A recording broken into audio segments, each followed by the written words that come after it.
a todos y bienvenidos a Salinas TV. Hoy es un día muy especial para el canal porque estamos en el estudio de una persona para mí muy valorada, un excelente investigador y divulgador de asuntos del misterio como es Pedro Amorós.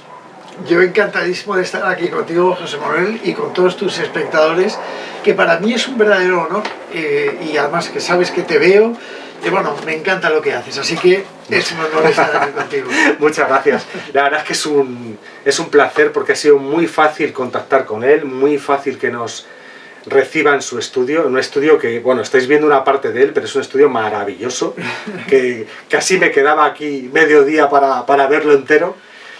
Y bueno, Pedro Amorós, yo me he leído un libro espectacular que él publicó, el gran libro de las psicofonías.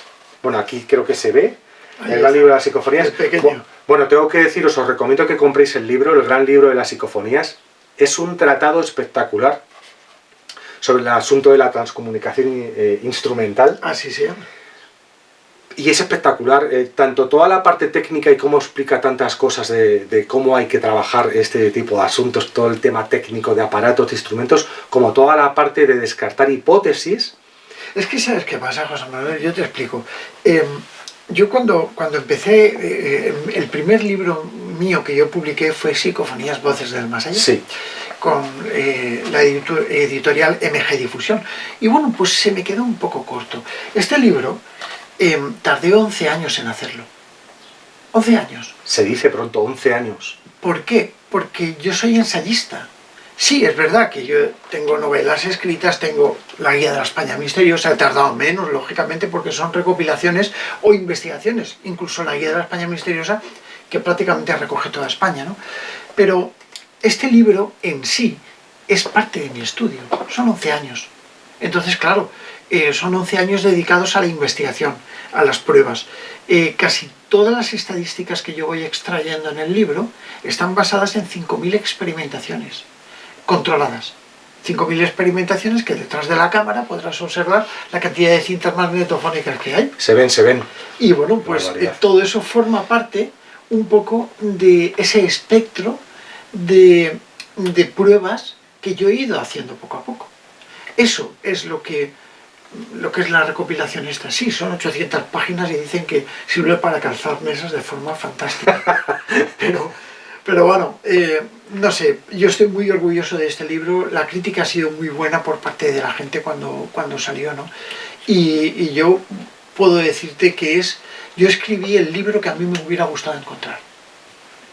Así de sencillo. Bueno, a mí me parece que es un libro único como tratado para las personas que se inician en el campo de la investigación, en el campo de la parapsicología, en concreto todo este asunto instrumental, pero es que además, no solamente para personas, por ejemplo, como yo, que el tema me apasiona, me atrae desde siempre, desde pequeño, personas como de mi generación, que Fernando Jiménez del Oso ya nos despertaba el interés por estos temas, sino creo que es un tratado, un libro, que para los escépticos, pero con mentalidad honesta y abierta, para un escéptico, me parece que le puede dar una aportación tremenda. Sí, yo creo que sí. Porque me parece un libro muy equilibrado. Por muchísimas... Ni es sensacionalista, ni trata o hace afirmaciones que no tienen ningún sentido. No, es un libro trabajado, documentado. Bueno, ahora después vamos a hablar un poco más de las entrañas del libro, porque hay algunas cosas que me parecen interesantes para nombrar. Pero bueno, Pedro Amorós es presidente de la Sociedad Española de Investigaciones Parapsicológicas. Correcto. ¿Nos puedes hablar un poco de esa organización? Sí, bueno, pues mira, la SEIP... a ver, yo empecé muy joven con todo el misterio, ¿no? y con la investigación. De hecho, empecé con mi mujer cuando teníamos 15 años, aunque a mí ya me gustaba y a ella también, el misterio y todo eso, ¿no? Pero yo empecé con 15 años con ella, con las fichitas, que las tengo por ahí todas organizadas, y hacer pruebas en determinados lugares. Entonces, a mí me gustaba la investigación de campo, siempre me ha gustado. Y luego tuve una fase de investigación en laboratorio. Y la investigación en laboratorio para mí fue fundamental, porque me ayudaba a comprender determinados procesos cíclicos que se producen en el momento, en el lugar, a una misma hora, que esto es fundamental. A una misma hora experimentar para sacar conclusiones sobre las voces que vas obteniendo. Por supuesto, orientado todo hacia lo que es el aspecto de la transcomunicación instrumental, ¿no? Y luego, bueno, pues ya con BEA me especialicé mucho en lo que es la investigación de campo. Íbamos a lugares que se decían que estaban encantados, lugares donde ocurrían fenómenos, y bueno, pues ella llevaba lo que es la parte documental y yo llevaba la parte técnica. Y entre los dos desarrollamos todo eso. Y claro, esto me hizo introducirme muy adentro en la investigación paranormal. Pues casas encantadas, casas con fantasmas, lugares con misterio. Y claro, pues hubo un momento en el que yo me di cuenta y digo, vale, pues esto tiene que organizarlo alguien, o sea, no tengo que estar yo solo. Estamos hablando de hace un montón de años donde no existían las redes sociales, ojo. Eso significa que hoy no existía el WhatsApp, no existía Facebook, no existía ni móviles. Nada, ni móviles, y para hacer una foto era carrete, ¿vale? Eran 36 fotos como máximo y tenías que revelarlas y pagar. No es tan fácil como ta y escoger la que más te guste, ¿no? Entonces, claro, era todo muy distinto. No había tanto acercamiento, la gente no sabía ni lo que era una psicofonía. Hoy en día la gente sí que lo sabe, ¿no? Pero yo me di cuenta de que sí había gente que le gustaba y la Sociedad Española de Parapsicología era más de otro tipo de investigación que yo defiendo totalmente, que a mí me encanta, que es la parapsicología de salón, experimental también, pero una parte de salón, ¿no? Es decir, someter a un paragnosta con determinado tipo de pruebas para sacar conclusiones que son fantásticas, ¿no? Entonces, nos juntamos varios amigos y que nos gustaba la investigación y desarrollamos la Sociedad Española de Investigaciones Parapsicológicas, que es la SEIP, ¿no?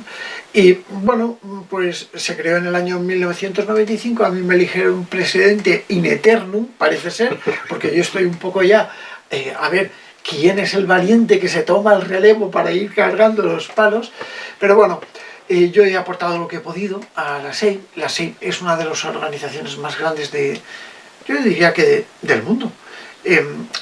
Tenemos otras como la SPR, la Metascience Foundation y otras tantas, ¿no? La de Sonia Rinaldi en Brasil. Pero bueno, pues la SEIP es la representativa española de la investigación, ¿no? Y estoy muy orgulloso porque hemos sido los que han fomentado de algún modo la creación de grupos de trabajo, de grupos de investigación, de gente, ¿no? Que hay bueno y hay malo. El problema que tiene la parapsicología es que está falta de un método de trabajo. Y pese a que nosotros siempre, incluso en nuestra web está el método de investigación paracientífico, que es como el método de investigación científico, pero aplicado a la parapsicología, bueno, pues es difícil de llevar, no todo el mundo sabe llevarlo, no a todo el mundo le gusta experimentar de manera técnica. A la gente normalmente le gusta ir a una casa vieja a grabar psicofonías, a pasar un poco de morbo, a comerse el bocata allí y al jiji jaja. A la sopa boba. Exacto, pero cuando les dices que tienen que tomar datos, hacerse 15 pruebas de 2 minutos en silencio pleno y tal, la gente se aburre y no lo hace. Llega la pereza para... Y por eso salió lo de la Spirit Box para entretenerse. Que bueno, es un juguetito. Bueno, pues antes de meternos en un montón de temas que me vienen a la cabeza todo el rato, de todo lo que os estás contando... Oye, tú córtame cuando tengas que cortarme, que yo hablo mucho, ¿eh? No, pero es que el que quiero que hables eres tú. El protagonista eres tú, desde luego. Pero, mira, me gustaría, antes de continuar, digamos, en la época adulta, ir a tu infancia. Entonces, en tu infancia, ¿tú tienes recuerdos de ya tener un interés hacia asuntos de misterios, enigmas, o alguna experiencia, o algún libro que encontraste en casa? ¿Tienes recuerdos que tienen que ver con este tema, que te despertaron estas situaciones? Bueno, mira, yo soy muy cientificista, es decir, adoro la ciencia, adoro la técnica, la evolución tecnológica, y siempre me ha gustado. Soy un gran apasionado de todo lo que acaba en GIA y en IA, como astronomía, paleontología, geobiología, en fin, geología, todo, me gusta todo, porque me encanta todo, quiero aprender, ¿no? Y lo que ocurre es que me encontré me encontré ante preguntas que no podía llegar a responder. Te estoy hablando de cuando tenía 10, 11 años, ¿no? Yo ya me hacía el dormido entre las piernas de mi padre cuando era un chaval, viendo a Fernando Jiménez del Oso, viendo a mi querido Fernando. Y allí, pues eso, yo me hacía el dormido para que no me despertara. Mi padre sabía, evidentemente, que yo estaba despierto porque tenía un ojo así, mirándolo, y me encantaba ya, me gustó el misterio, ¿no? Y luego cuando tuve 11, 12 años, mi padre tiene una biblioteca muy grande, y entonces, bueno, pues cayó en mis manos uno de los libros. Me parece, no estoy seguro cómo se titulaba, no me acuerdo, no me arriesgo a decirlo. Pero ahí había un artículo de Freddy Jurgenson, que era el descubridor del fenómeno de la psicofonía, ¿no? Ajá. Y Jurgenson contaba que se estaba comunicando con una nave, que era la nave de los muertos. Claro, a mí me pareció tan surrealista, José Manuel, que dije, pero ¿cómo es posible esto? La nave de los muertos. Se lo comenté a mi padre, sí, eso son lo que llaman psicofonías. Ah, qué interesante, y se tienen que grabar en el silencio por la noche cuando no haya nadie. Y oye, qué chulo que está esto, ¿no? Y empezamos a hacer una prueba, ¿no? Y bueno, pues así me adentré un poco en lo que es el mundo del misterio. Con ese artículo de Jurgenson que me puso tras la pista de lo que podrían llegar a ser las voces psicofónicas, ¿no? Con el tiempo empecé a interesarme y me di cuenta de que había muchos factores que yo no conocía. De hecho, estuve a punto de arrojar la toalla. Esto creo que no lo he dicho nunca, pero estuve a punto de decir, venga, esto aquí no hay nada y tal, y estábamos Bea y yo grabando 6 meses o más, intentando grabar con un pequeño agua que tengo por ahí, y bueno, un grabadorcito chiquitín, y no salía nada. Y yo digo, pero ¿dónde están las psicofonías que todo el mundo graba? Bueno, que todo el mundo no, en aquel entonces estaba Sinesio Darnell, Germán de Argumosa y yo, no había gente, bueno, yo era un aprendiz de notario, como yo suelo decir, ¿no? Entonces, no había gente que sí, imagino que a la gente le llamaría la atención eso, pero nadie se preocupaba de esto, ¿no? Y entonces yo dije, si la gente lo graba, yo tengo que grabarlo. Y como a cabezón no me gana nadie, bueno, hay momentos en los que arrojo la toalla y digo, ¿para qué discutir? No vale la pena, ¿no? Pero, pues me puse con ello. Y al final empecé a grabar, grabé como una especie de sonido, estábamos Bea y yo en un camino, grabé un sonido extraño que parecía romper el silencio en mitad de una montaña, y dije, esto no es normal. No estamos hablando de un defecto del aparato, no estamos... Y fíjate lo que le ocurrió a Freddy Jurgenson, que esto yo me enteré muchísimo después. Jurgenson, cuando obtuvo su primera psicofonía, la primera psicofonía que obtuvo Jurgenson fue un ruido, como el de una cascada de agua al caer, como si cuando abres la ducha cae agua, ¿no? O sea, ese mismo sonido blanco. Pues algo parecido grabé yo, y lo tengo que tener en alguna de mis grabaciones antiguas, ¿no? Como psicofonía número 1. Toma ya. Y sí. Mítica. Hoy en día tengo 70 y pico mil, pero bueno, que las voy conservando simplemente para llevar un estudio de las mismas, ¿no? Pero fíjate las casualidades que hay, ¿no? O sea, lo que a Jurgenson le ocurre, que también le ha ocurrido a otros investigadores que he ido descubriendo con el tiempo, me ocurre a mí también. Madre mía, es fascinante. Es fascinante. Es muy interesante. Hay hay 3 figuras ahora mismo que han salido en tu vida fundamentales. Tu padre, sí, porque bueno, esa magnífica biblioteca, y tu padre también ha abierto a estas temáticas, sí, porque encontrar en la biblioteca de tu padre ese artículo de Jurgenson me parece un lujazo.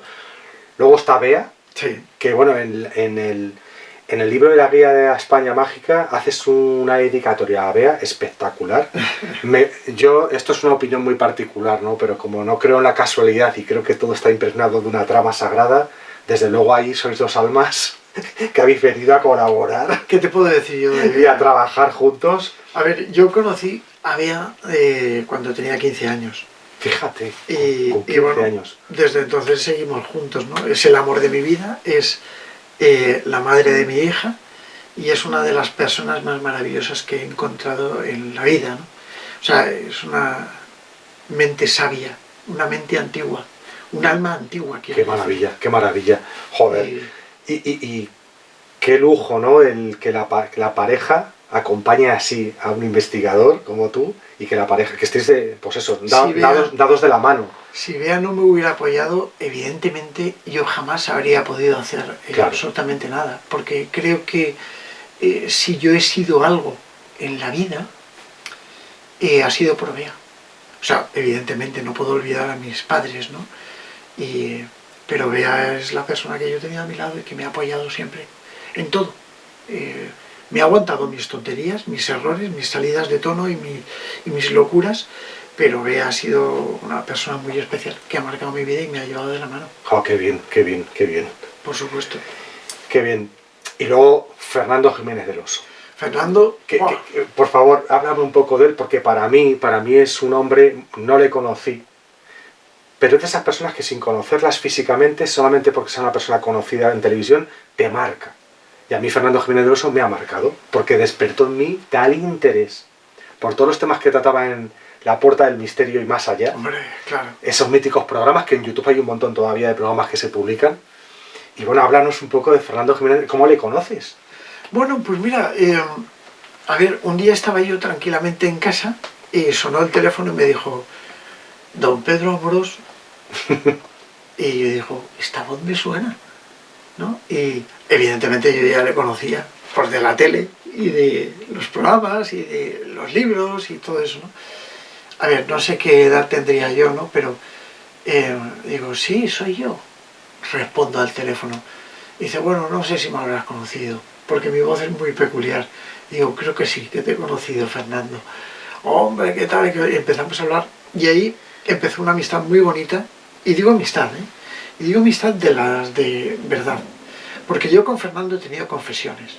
Y él me ha confesado y yo me he confesado con él. Y creo que ha sido una de las personas más importantes dentro de lo que es este sector del misterio y también con la vida propia, ¿no? O sea, porque evidentemente cuando mi mujer se quedó embarazada y yo le dije cómo iba a llamarse mi hija, que se llama Naraya, no Nayara, Naraya, pues Fernando se pone así a pensar, me dice, Naraya se va a la playa, Naraya tiene un vestido de rayas, y yo me quedo mirándolo y me dice, no, es que estoy viendo cómo la van a atacar en el colegio cuando sea más mayor y se van a meter con ella, así que me parece bien, es un nombre que no va a dar mucho de ataque por parte de la crueldad infantil, ¿no?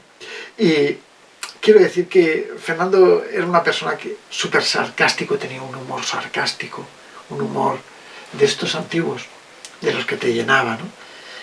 Tanto a él como Chicho Ibáñez Serrador, que bueno, que formaba una pareja, y yo estaba con ellos muchas veces, incluso grabando psicofonías con los dos, ¿no? Y tanto Chicho como él eran uña y carne, y de hecho empezaron juntos en esto de la tele y todos los programas, ¿no? Y bueno, pues tenían ese humor negro, humor sarcástico, humor raro, que mucha gente no lo comprendería hoy en día, ¿no? Y a mí me encantaba Fernando. Y también fue un amigo, una persona muy culta, una persona que conocía el misterio, no era investigador, ojo, experimentaba, a él le gustaba hacer ouija, le gustaba hacer sesiones de espiritismo, le gustaba ir a los lugares donde había pues relaciones astroarqueológicas para ver qué relación podría haber tenido las antiguas culturas, todo esto, y Fernando era un experto en todo esto, ¿no? Y le gustaba mucho. Pero él no investigaba. Por eso yo creo que él empezó a acercarse un poco a mí, porque vio que yo investigaba. Y entonces me dijo, bueno, Pedro, tú investigas y quiero que me digas realmente lo que estás. Él me vio honesto, me vio una persona que no tenía nada que esconder, porque nunca me he dedicado al misterio, profesionalmente, no he vivido del misterio, con lo cual me importa un pimiento soberano, tanto rojo como verde como amarillo, hay muchas variedades, pero bueno, me importa un pimiento lo que salga o lo que no salga. No te condiciona, no te condiciona. No me condiciona. Yo vivo de mi trabajo, vivo de mis cosas, pero desde luego del misterio Sí, bueno, evidentemente es una faceta profesional hoy en día que yo desempeño, pero si me falta, ¿qué le vamos a hacer? Me puedo tomar la licencia de decir, bueno, pues si no publico, no publico. Te da una independencia y te da Sí. también una liberación de no Sí. estar sometido a determinados clichés o determinadas obligaciones. Claro, Te y sientes esto, libre. por supuesto, y esto lo han utilizado mucho en contra mí, algunos detractores, ¿no? Porque están los escépticos, que yo me considero bastante escéptico, pero luego están los detractores del misterio que piensan que todos los que nos dedicamos a divulgar estamos estafando a la Sí, gente. que sois unos charlatanes de 3 al cuarto y ya está, ¿no? No. Claro, entonces, bueno, cada uno, primero, en esta sociedad, hoy en día esa posición es un poquito peligrosa, porque les pueden dar por todos los lados, ¿no? Es decir, la libertad del ser humano está ahí y podemos opinar y pensar lo que queramos. Si yo creo que en el sol hay enanitos verdes dándole a una manivela y sacando llamaradas, pues ¿por qué no voy a creerlo? A ver quién es el valiente que se va al sol a demostrar que no está. Esto es un chiste, ¿eh? Pero aparte, pero aparte, esta teoría no hace daño a nadie tampoco. Es un chiste de No, pero hay que investigar, astrofísico. Hay que investigarlo. Bueno, la figura de Fernando Jiménez del Oso está claro que ha sido para ti muy importante. Y, por cierto, Fernando Jiménez del Oso, hay una serie que se llama En busca del misterio, Sí. que está también en YouTube, y mirar esa serie también. Luego, además, tenía ese magnetismo, esa voz, esa capacidad de atraer al televidente. Claro. Que tenía una aureola especial. Claro. Y además también que apareció en un momento donde la gente no conocía el mundo del misterio en la televisión, a nivel popular. Y esto también le dio una proyección muy importante. Fernando era un referente, fue un referente y fue un gran maestro. Y a ver, que yo con Fernando hablaba todas las semanas y nos confesábamos un poco, ¿no? Como te estaba comentando fuera de cámara, ¿no? Y es verdad que yo he notado mucho su falta, pero lo llevo aquí. Y muchas veces lo oigo. No es que me comunique con él. Pero seguro que le sientes. Sí, Fernando él, está cerca. Sí, es verdad, porque yo lo hago con él y él hablaba conmigo. Y muchas veces cuando yo le preguntaba alguna cosa y tal, pues escuchaba, o sea, lo que es, Fernando aquí diría esto, como puedo actuar pues con mi padre, por ejemplo, eso es. o mi mujer, o un buen amigo, ¿no? Pero Fernando diría esto, y yo creo que en ese sentido a mí me marcó mucho, porque... Pero luego la labor de divulgación y de dar a conocer al gran público un montón de temas de misterio, que simplemente con despertar la duda y despertar interés ya es una gran faceta, una gran labor. Y luego un gran ser humano. Bueno, un gran ser humano que claro, que encima se junta a eso. Es difícil encontrar una persona más buena que Fernando. Sé que era muy generoso. ¿Quieres que te cuente una anécdota? Hombre, claro, por supuesto. Estábamos grabando, o sea, vino aquí a Alicante a hacer un programa, y yo tenía un programa que era Noche de Misterio, y bueno, pues lo invito, él viene, y nos vamos a grabar, además fue cuando se presentó uno de mis libros, y estuvo él, me hizo él la presentación de mi libro, ¿no? Y nos vamos a grabar a un parque temático que hay aquí, que se llama Terra Mítica. Y allí hay una pirámide. Y yo, bueno, pues me llevo a la tele, los cámaras por allí, el de sonido, el iluminador, todo. Y Fernando, bueno, con esa aureola que tú comentabas y tal, bueno, fue algo brutal. Entrando por los pasadizos de la pirámide con la iluminación, parece una película. De hecho, se puede ver en mi canal en YouTube, Aventura del Misterio, ahí se puede ver, en la promo que hay, se puede ver ese momento, ¿no? Y, bueno, pues pedimos permiso a Terra Mítica, y Terra Mítica cerró la pirámide, la atracción, ¿no? Para grabar esta cosa con Fernando. Bueno, pues, claro, la gente quería entrar, y había una barrera, estaban los vigilantes, y nosotros ahí, ¿no? Y hay un momento en el que entramos y hay un foso donde supuestamente hay muñecos y tal, como investigando arqueólogos, imagínate una pirámide encantada, ¿no? Con la arena del desierto y todo. Y recuerdo que cuando estábamos filmando las imágenes había una escalera de madera y el cámara quita la escalera para ponerse en una posición. Nos graba, hacemos el tal, bueno, en fin. y salen fuera para coger unos focos, unos main power que tenían, y en ese impasse, cuando salen los cámaras, los de Terra Mítica piensan que ya hemos terminado. Y quitan la barrera. Al quitar la barrera, la gente empieza a entrar. Y claro, cuando llegamos nosotros, así, empezamos a oír murmullos allí en el silencio. Estábamos en un foso de 4 metros de profundidad, ¿vale? Me lo estoy imaginando. La gente estaba pasando por allí, viendo el espectáculo y viendo, dice, mira, si es Fernando Jiménez del Oso, lo han contratado aquí en Terra Mítica. Y Fernando me miraba y me dice, Pedro, te mato, te voy a matar. Y aquí allí esperando, hola, hola, hola. La gente aplaudiendo allí, bueno. Sí, y él pasándolo fatal. Hombre, imagínate, pues en un foso sin poder moverte de 4 metros. Como una atracción. Y cientos de personas pasando. Y alguno creo que comentó, hostia, está muy bien hecho, está muy bien disfrazado, parece el real. Y aquel Qué bueno. y me dice, Pedro, te voy a matar, vamos. Aquello fue inolvidable. Qué bueno, qué bueno. Anécdota total. Bueno, tenía que ser también muy divertido, por supuesto. Por cierto, ya que hablas de una pirámide, ¿has estado en Egipto en la pirámide? Muchísimas veces. Muchísimas veces. Sí. ¿Qué sensaciones se sienten? Bueno, Egipto, yo creo que Egipto en sí es un lugar de sensaciones, desde el amanecer hasta que se pone el sol. Uf. Y también por la noche, ¿no? Yo he tenido la oportunidad, ya que hablas de la pirámide, de investigar mucho por allí, ¿no? Y sobre todo de pasar algunas horas en el interior de la pirámide. ¿Sí? Grabando psicofonías, sí. Y te puedo decir que es un lugar especial. Yo no sé, porque hay muchísimas hipótesis, muchísimas teorías de las pirámides, de la pirámide de Giza, ¿no? Las pirámides de Giza, sobre todo la que nos estamos refiriendo, la de Keops. La Gran Pirámide, sí. La Gran Pirámide. Y yo recuerdo llevarme ahí un aparato de grabación digital y junto con varios investigadores hacer unas pruebas allí. Todavía estoy analizando y pensando qué resultados obtuve. Fueron muy extraños.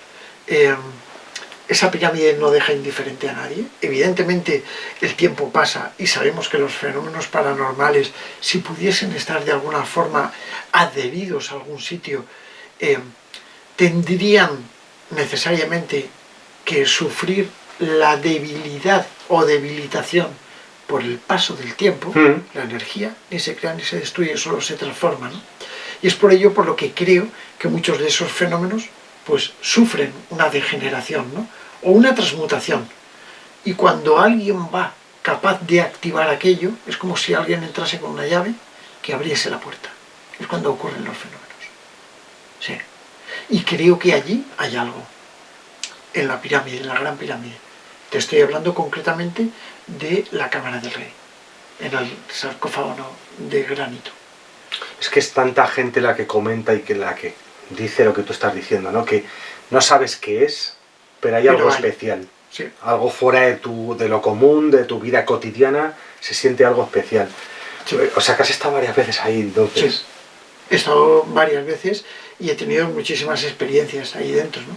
Recuerdo una donde estuvimos haciendo incluso una especie de meditación profunda entre 18 personas en el interior durante 1 hora y pico y bueno, pues se emitían unos sonidos de unas frecuencias femeninas y otros sonidos de unas frecuencias masculinas, y esa alteración de sonido generó una especie de algo sonoro, que sabes que a mí lo que me gusta es el sonido, que no podría explicarlo, y para mí todavía estoy sacando conclusiones. ¿Y todavía estás en ello? Sí. Sí, sí. ¿Viajarás más veces? Vas a volver, ¿no? Indudablemente. Oh, qué bien, fascinante. Fascinante. Por cierto, que no se me olvide, bueno, él ya lo ha nombrado, pero él tiene un canal en YouTube que a mí me parece maravilloso, Aventura del Misterio. Así que suscribiros. Dale a la campanita, ¿eh? Igual que aquí. Y Aventura del Misterio, bueno, yo he visto todos los capítulos, llevas ya unos años con el canal. Sí. Y el trabajo es espectacular. Yo empecé con Aventura cuando terminé el programa de televisión. Es decir, el programa que yo tenía, que arrancó en el año 2000, o 2001, 2000, estuvimos 7 años en antena. y teníamos una audiencia extraordinaria, se llamaba Noche de Misterio. Era un magazine que todavía por YouTube se puede ver alguno, ¿no? Y claro, luego allí empecé con mi querido Teo Plaza, no fue antes del 2000, pero bueno, Teo Plaza, que trabajaba en Televisión Española, bueno, en aquel entonces trabajamos juntos en Antena 3 y en Telecinco, en Antena 3, en un programa que era Alerta 112 y tal, luego ya pasó a Teo a Cuarto Milenio y luego a Televisión Española, ¿no? Y bueno, siempre hemos trabajado juntos, pero en el año 2001-2002 allí creamos Aventura del Misterio. Aventura entre él y yo. Lo que pasa es que lo he explotado yo. Lo exploté yo, lo hice un poco imagen personal mía, ¿no? Pero fue una idea de intentar llevar a la tele, a la pantalla, el Pedro Amorós aventurero. Es decir, yo hacía programas de plató, ¿vale? Entonces, pues, plató, luces, muy cómodo, terminas, te desmaquillas y fuera. Pero claro, el Pedro Amorós aventurero era el Pedro Amorós de cámara en mano y tal. Me compré la cámara, bueno, en fin. Y así nació Aventura del Misterio, incluso antes que YouTube. Y bueno, en el 2008, cuando salió YouTube, me abrí una cuenta, Aventura del Misterio, y empecé a hacer cosas, ¿no? Y hacía documentales de 15 minutos, no se podía hacer más en aquel entonces. Fíjate cuando nació YouTube. Sí, sí. Y luego, bueno, pues me di cuenta de que, digo, ¿para qué voy a hacer documentales? Con el tiempo, con el paso de los años, ¿para qué voy a hacer documentales que ya están en la tele mejores que los que yo hago? Porque la gente va a querer verlos en la tele. Pues voy a hacer algo, un tipo reality, para que la gente pueda disfrutar del misterio conmigo. Y es lo que hice. Y funciona, a la gente le gusta. ¿A ti te gusta? A mí me encanta, me encanta Aventura del Misterio. De ello quería hablar, ¿no? Porque es un trabajo tremendo, pero los entresijos para hacer cada programa, muchas veces el público no los conoce, incluso mucha gente probablemente ni se plantee el trabajazo que hay detrás, ¿vale? Tú tienes una metodología previa muy concreta a la hora de elegir qué quiero hacer, dónde voy a ir, porque bueno, otra cosa que me llama la atención es el conocimiento de tantos lugares. De tantos lugares. Claro. Bueno, no solamente la provincia de Alicante, sino el resto de España, ¿no? En la guía de la España Mágica hay muchos lugares que incluso has estado en ellos. Sí. Muchos de ellos. O sea, has viajado mucho por España. Claro, he tenido que recorrerme prácticamente España, junto con Bea, para investigar muchísimos lugares, ¿no? Yo cuando hago una aventura la planifico. Es decir, no hago nada así al tuntún. Sí, en alguna ocasión se me ha terciado que, oye, mira, llevo la cámara, hago esto y grabo. Pero a mí me gusta planificarlas y me gusta darles un sentido. Aventura del Misterio tiene una carga histórica, cultural y de misterio. Y esa fusión es lo que hace, por supuesto, en aventura, siempre, ¿no? De forma aventurera. Y esa fusión es lo que hace realmente un poco la estructura de el nicho de Aventura del Misterio, ¿no? Y lo que gusta a la gente. Y bueno, sí, durante la pandemia, por ejemplo, tuve la oportunidad de hacer otro tipo de vídeos, ya desde aquí donde estamos, que también gustaban a la gente, y yo creo que hasta tenían muy buena aceptación, porque al fin y al cabo, a la gente le gusta verme a mí, en Aventura del Misterio, como cuento y tal, y cuando hago aventuras, pues le gusta ver pues a quién ha llevado en esta aventura, o a ver qué hace, o no sé cómo se desarrolla un poco en esto, a ver qué les pasan ahora, o cuando llevo a Dana los gritos que a lo mejor puede pegar de terror o tal, ¿no? Yo creo que es un poco eso. A mí no me gusta el show, no me gusta el espectáculo, pero siempre pienso que se puede decir algo serio con una sonrisa en la cara. Bueno, por supuesto, siempre está la expectativa de qué va a ocurrir hoy, y además son varias cosas, o sea, no es algo monotemático. Claro. Es decir, hay, pues lo que dices tú, cultura, historia, misterio, a veces paleontología, sí. Los propios colaboradores que van contigo, a veces también la parte de ellos, los propios paisajes. Por supuesto. Entonces eso y luego esa tensión muchas veces de qué va a pasar, qué va a ocurrir. Por ejemplo, yo te pregunto, cuando has hecho alguna solo, hace poco, hace 2 o 3, sales solo en un lugar de peregrinaje y cuando se va todo el mundo te quedas solo. Sí. O sea, yo me pregunto, oye, ¿tienes miedo cuando te quedas solo del todo? ¿Lo pasas mal en algún momento? A ver, yo no tengo miedo. yo no tengo miedo. Es decir, no conozco el miedo. Podría quedarme en un cementerio encantado a las 3 de la mañana yo solo, comiendo un bocadillo de mortadela. Bueno, quedan hombres de verdad. Sí. Que quede claro. pero que o sea, yo no tengo miedo. Pero sí me asusto. Claro, eso es otra cosa, eso es otra cosa. Pero claro. lógicamente, bueno, me sobresalto. Mm. Y sobre todo, me emociono porque yo soy un buscador. Me emociono cada vez que ocurre algo. Es que pones toda la carne en Coño. el asador y toda tu pasión. Es que yo me emociono porque digo, hostia, perdón, desde el punto de vista científico esto es imposible y sin embargo se está produciendo. Totalmente. O bien que estoy así y de repente sabes que no se puede producir un golpe, pero hay un golpe. Sabes que no es madera que ha crujido, sabes que no es nada y sino que es una interacción. En la última, no sé cuándo estaremos viendo esto, pero en la última aventura que subí, en la casa maldita, Sí. caramba, hay una interacción de 4 golpes que se sincronizan. Y hablando de esto en Onda Cero, recuerdo que mi compañera y queridísima amiga Luz Sigüenza, besito desde aquí para Luz, me dice, Pedro, es que es una mecedora eso. Y efectivamente, era como el sonido ese de una mecedora antigua. Inquietante, ¿eh? Que allí no había mecedora alguna. Porque sale un sonido 4 veces a petición mía, en el periodo de 10 segundos. Entonces, ¿por qué se produce esto? Entonces empiezo a pensar que sí hay interacción. Mi objetivo es encontrar una demostración. Y decir, señoras y señores, aquí está esto. Esto es lo que he encontrado. Ahora ustedes piensen y saquen sus propias conclusiones. Eso es lo que a mí me gustaría encontrar. Y mi búsqueda es esa. Por eso voy con mis aparatos, con todo, para intentar obtener algo que me diga, me demuestre que existe una vida después de la muerte. Que yo estoy convencido. Pero hay que demostrarlo. Hay que demostrarlo, desde luego, bueno, en el libro, cuando hablas de las hipótesis que tú vas desmontando, Claro. como por ejemplo que si son emisiones de radio, Claro. que si el experimentador induce la voz que aparece ahí, luego el tema del ambientalismo, vibraciones, hablas de la hipótesis espiritualista y mecanicista. Te lo has leído, ¿eh? Sí. me encanta ese experimento que haces de doble ciego. El doble ciego con estas 2 pletinas. Con estas fueron, ¿no? Bueno, hay un experimento de doble ciego que hace que sea apasionante. Luego otro experimento que haces donde con un programa de ordenador que creas tú, sí. haces un gran experimento también y todo el rato estás desmontando o comprobando o lanzando teorías, ¿no? Claro. Es una continua búsqueda. Claro, es que es eso. Por eso yo me considero un buscador, José Manuel. O sea, yo soy un buscador del misterio. Me encanta buscarlo. No sé qué pasaría cuando lo encuentre. Y eso es uno de los grandes enigmas. O te encuentren a ti. O me encuentren a mí.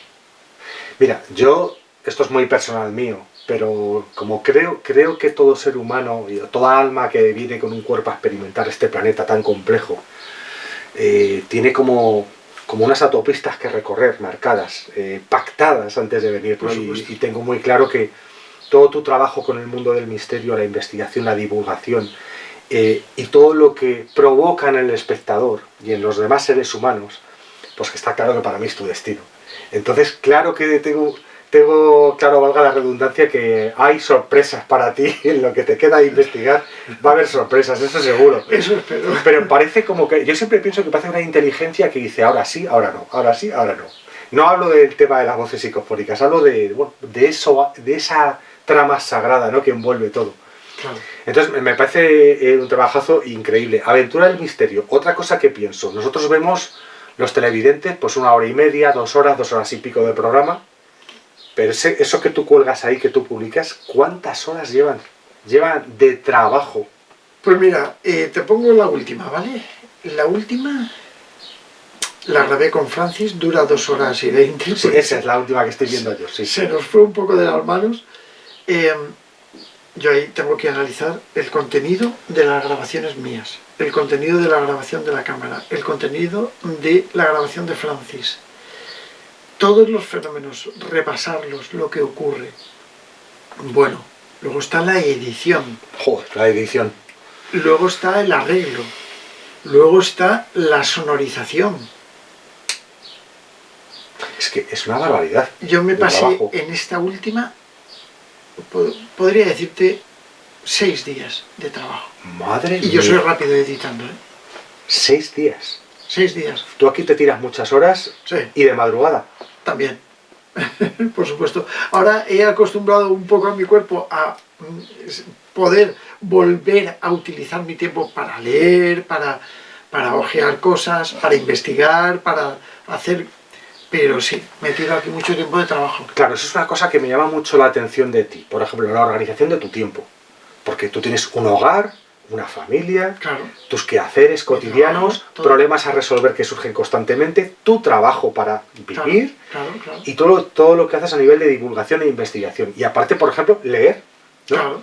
Entonces, ¿cómo lo haces para organizar tu tiempo? ¿Tienes buena organización del tiempo? Bueno, claro, yo me planifico mucho las cosas, pero, por ejemplo, lo que no puedo hacer, cuando a mí me llama, me llama. Es decir, cuando yo estoy editando, como me canse, no edito. Porque si no sé que me va a salir mal. Ajá. Entonces me canso y paro a otra cosa. A ver, yo vivo en medio de una montañita, esto es una lomita, entonces vivo en el campo y aquí hay muchos árboles. Me toca limpiar el campo, me toca limpiar la casa, me toca hacer las cosas. Bueno, quieras que no, es mucho tiempo. Luego está, pues lógicamente los programas, que tengo muchos programas en la COPE, en Onda Cero y en otras emisoras, ¿no? Radio Nacional, cuando grabamos con Miguel o con algunos, ¿no? Y con muchas otras emisoras de radio y programas de podcast, o programas de un montón de cosas, ¿no? Y colaboraciones que hago y todo eso. Pues tengo que estructurarme el trabajo en función de eso. No es fácil llevar tantos frentes abiertos sin tener un orden como el que yo tengo dentro de mi mente, ¿no? Pero sí, a veces voy un poco acelerado porque tengo muchas cosas que hacer. Y a veces te saturas. ¿Necesitas de repente un paréntesis de dejar un poco...? De hecho, por ejemplo, ahora he necesitado unos días de descanso en Aventura. Y bueno, sencillamente vosotros lo notáis poco porque yo ya voy teniendo Aventura grabada. Trabajo acumulado, ¿no? Claro, pero necesito un poco de stop porque me saturo de trabajo. Y para volver a ser creativo necesito tomarme mi tiempo, necesito sentirlo, ilusionarme. Si yo no tengo ilusión, no me funciona la cosa. Bueno, antes me decías fuera de cámara que eres un auténtico renacentista. Yo me considero así. Un hombre muy polifacético, porque ahora, por ejemplo, compones música. ¿Sí? Mira, aquí llevo un teclado, ahí tienes otro... Bueno, en fin. ¿Y la música Aventura del Misterio, toda la música es tuya o prácticamente no, toda? No. Muchísima. Mucha es tuya. Mucha, o son ráfagas o cositas que voy metiendo, algunas cosas. Normalmente las suelo poner, pero bueno, tampoco me gusta mucho abusar de música. Yo compongo, hace ya tiempo que no trabajo para el tema de bandas sonoras y todo eso, pero mi estilo es muy banda sonora. Entonces... Se nota. Sí. Se nota. Es muy bueno. Paleontología. Sí. ¿De dónde te viene la pasión por la paleontología? De mi padre. ¿De tu padre? Claro, yo tenía 3 años y ya me iba a coger fósiles. Mi padre me llevaba a coger erizos fósiles aquí a un pueblecito de aquí, con 3, 4 años. Entonces yo he mamado los fósiles de toda mi vida. Yo debería ser paleontólogo, más que informático. Bueno, informático, eres ingeniero. Estudié la ingeniería de informática, estudié la ingeniería técnica de gestión y luego de sistemas físicos. Estuve 1 año y bueno, pues nada, hice toda la carrera y lo único que me falta de terminar es el proyecto de fin de carrera, que lo envié un poco a paseo. ¿Esos estudios son una base fundamental para que tú a nivel de aparatos técnicos, de instrumentos, eso te ha dado una base o no es...? La programación para mí, yo monté una empresa de programación, de hecho tengo muchísimas empresas mecanizadas conmigo, incluso pues algún que otro departamento de policía, y he trabajado mucho con la policía, ¿no? En función de software, de todo, de multas y todas esas cosas que no nos gustan a nadie. Y sí. El lado oscuro. Es terrible, el lado oscuro. Pero bueno, he trabajado mucho con ellos y claro, desarrollé muchísimo trabajo por parte de mi empresa, ¿no? Pero yo empecé a programar prácticamente con 12, 13 años, cuando me rompí una clavícula en el colegio. Pegué un salto así raro y entonces, aprovechando unas navidades, empecé a programar con un Commodore VIC 20. Toma ya. Que tenía 1K de memoria. Madre mía, la prehistoria de la informática. Eso ya no es ni prehistoria, eso es... Pero bueno, con 1K de memoria lo hice hablar, ¿eh? Ojo. Toma ya. Es que... Astronomía. Y dentro de la astronomía me gustaría preguntarte qué sientes cuando observas las estrellas. ¿Qué sensación te llega? Yo vuelvo a culpar a mi padre en esto, ¿no? Y es porque mi padre me regaló un telescopio pequeñito, muy pequeñito, el cual me costaba mucho verlo, pero me costaba tanto que al final me apasioné con esto, ¿no? O sea, era un telescopio muy chiquitito, pero, tenía sus cosas y yo empezaba, yo quería que mi telescopio fuera como el del Monte Palomar, ¿no? Hoy en día tengo 11 o 12 telescopios enormes, me he gastado cantidades ingentes de dinero con telescopios y al final siempre vuelvo a lo mismo, ¿no? Yo me especialicé en la astrofotografía, sobre todo en el seguimiento de asteroides. Asteroides que están por nuestro sistema solar. Y bueno, y también para ver sobre todo lo que es el fondo astronómico, el fondo del universo. Me encantaba, ¿no? Y le aplicaba tratamientos infográficos a las fotografías que obtenía y bueno, no soy un gran experto, no tengo ningunas grandes fotografías, pero para mí me servían porque yo he pasado muchísimo tiempo orientando mi telescopio para que fuera con el movimiento geoestacionario perfecto, alineado, para poder hacer lo que es la astrofotografía, ¿no? Que utilizaba cámaras especiales de fondo astronómico. Y esta es la parte técnica, pero la parte más humana o espiritual, llamémoslo como sea. ¿Cuál es tu sensación cuando ves esa maravilla de firmamento? ¿Qué te produce? Si es que te produce algo especial. Te lo voy a resumir con una frase que la suelo poner en mis libros. Y creo que Carl Sagan, que es uno de mis grandes maestros dentro de lo que es el mundo de la ciencia, ya decía para el Instituto de Búsquedas de Inteligencias Extraterrestres, ¿no? La ausencia de pruebas no prueba la ausencia. Toma ya. Y esto creo que me ha llevado un poco a comprender que podemos no estar solos en el universo. De hecho, me parece ridículo el hecho de pensar que con miles de millones de billones de estrellas a millones de años luz de aquí, pues pensar que estamos solos. No podemos olvidar algo, y es que la luz de las estrellas es muy bonita, pero yo conozco estrellas que cuando las miro con el telescopio sé que la luz partió cuando los dinosaurios estaban en la Tierra viviendo. Con lo cual, cada vez que miro el cielo con mis telescopios, estoy haciendo un viaje al pasado. Ah, ¡qué maravilla, por favor! Efectivamente. Y es así. Efectivamente. Bueno, lo que ahora el James Webb está descubriendo, claro, es que es algo infinito, porque además el universo conocido. Y fíjate la teoría de los multiversos ahora. Entonces, evidentemente, yo sí que ya he escuchado astrofísicos y astrónomos que tienen claro que tiene que haber vida. Por supuesto. Claro que tiene que haber vida. Luego otra cosa son los indicios, las pruebas, las fuentes de investigación, etcétera. O que sea como nosotros. Eso ya es difícil, que sea con 2 patitas, con 2 manitas, 5 deditos y tal. Pero a lo mejor no. O vete tú a saber si hay un patrón. Bueno, o hay varios patrones. Claro. Vete a saber, todas las posibilidades están abiertas. Es que pueden ser. ¿Y si no tienen consistencia física? Bueno, es que esa es otra. Las dimensiones... Ahí está. Las energías, los seres... Porque mira, ya aprovecho y te pregunto, ¿has explorado alguna vez personalmente el plano astral? Sí. ¿Sí? Sí, en alguna ocasión he tenido personalmente algún desdoblamiento en ese sentido, ¿no? Muy esporádico, creo que he tenido sueños, y creo sueños muy curiosos, muy raros, que podríamos decir que estarían dentro de lo que es la zona un poco del astral, ¿no? Y sí he podido ver cosas en el astral, sí, a nivel personal. Nunca tendré la certeza, pero a nivel personal creo que sí. Cuando estás escuchando voces, cuando estás aquí en el estudio y estás revisando y escuchando voces, transmites que para ti es algo totalmente natural. Es decir, desde fuera, mucha gente puede decir, joder, qué miedo.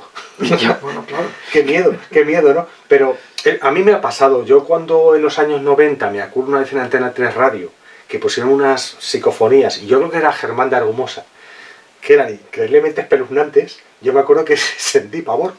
Pero fíjate, a través de la aventura del misterio, estoy tan acostumbrado y tan habituado ya a todo este trabajo y a escuchar voces, que las hago como muy familiares. Es que fíjate que... Pierdes miedo, pierdes ese respeto, ¿no? De, joder, no me puedo acercar ahí. Claro, yo creo que es una de las cosas que, a ver, a lo desconocido no hay que perderle el respeto, nunca. Pero sí que hay que tenerle el suficiente respeto como para saber que estás ante algo que no conoces. Su esencia no la conocemos. Al igual que el tema de la Ouija. Es un tema muy complejo. El tema de la Ouija es un tema que desde Elias Jefferson Bond, que fue el que la creó, ¿no? Es un tema complejo de entender, complejo de interpretar y sobre todo complejo de comprender. Porque para comprender que algo se está comunicando desde el más allá tienes que aceptar la posibilidad de la conservación del alma, ¿no? Y por supuesto hay gente que necesita algunas pruebas más. Yo creo que la función es intentar buscar pruebas. Y es por ello por lo que muchas veces cuando tú te acercas a entender los fenómenos, o sea, la gente está muy acostumbrada a ver películas, a ver cosas donde todo es y que se mueven las cosas solas, pero la realidad no es así. Y es por ello por lo que mucha gente me lo ha comentado en Aventura del Misterio, y me lo ha comentado así. Es que, Pedro, hemos perdido el miedo a la Ouija. Digo, hay que perderle el miedo, porque la Ouija no tiene que dar miedo, pero no el respeto. Correcto. Porque hay que saber qué es la Ouija, que depende de parte de nuestra psique, cómo se mueve aquello, forma parte de nuestra psique. Somos nosotros quienes mueven el máster mediante impulsos neuromusculares y el efecto ideomotor tan famoso, pero de una forma inconsciente. ¿Por qué se mueve? ¿Quién lo mueve? ¿Quién comunica? Todo este tipo de cosas son las que nos hacen plantear, y es ahí donde está el verdadero problema del entendimiento. Por eso no hay que perderle el miedo. Ya sabemos perfectamente, no hay que perderle el respeto. Eso es. Hay que perderle el miedo. Tú mira, ahí en el libro, por ejemplo, haces mucho hincapié, tanto en el campo experimental, tanto en psicofonías, pero en Ouija haces mucho hincapié en no jugar por jugar, claro, no tomárselo a cachondeo. Esto lo tienen que hacer personas maduras, si puede haber personas experimentadas al lado nuestro, fundamental, y tener el objetivo muy serio de lo que uno quiere hacer. Porque realmente sí tiene peligro, aunque sea porque afecte psicológicamente a las personas inmaduras. Como tú tengas un problema que sea patente y te preocupe, la Ouija te lo dice. ¿Y pasan psicofonías también? Sí, ocurren psicofonías durante las sesiones de Ouija. Pero vamos, como ocurren psicofonías prácticamente en todos los lados, ¿no? Pero durante las sesiones de Ouija se producen dos cosas que son paradójicas, ¿vale? Estas supuestas entidades o energías productoras de las psicofonías se centran mucho en lo que es la comunicación Ouija, con lo cual el número de psicofonías disminuye. Pero también se producen psicofonías. Es como si se centraran, ¿no? Cuando tú estás viendo una película, estás centrado en la película. Si alguien te habla, te distrae un poco, ¿no?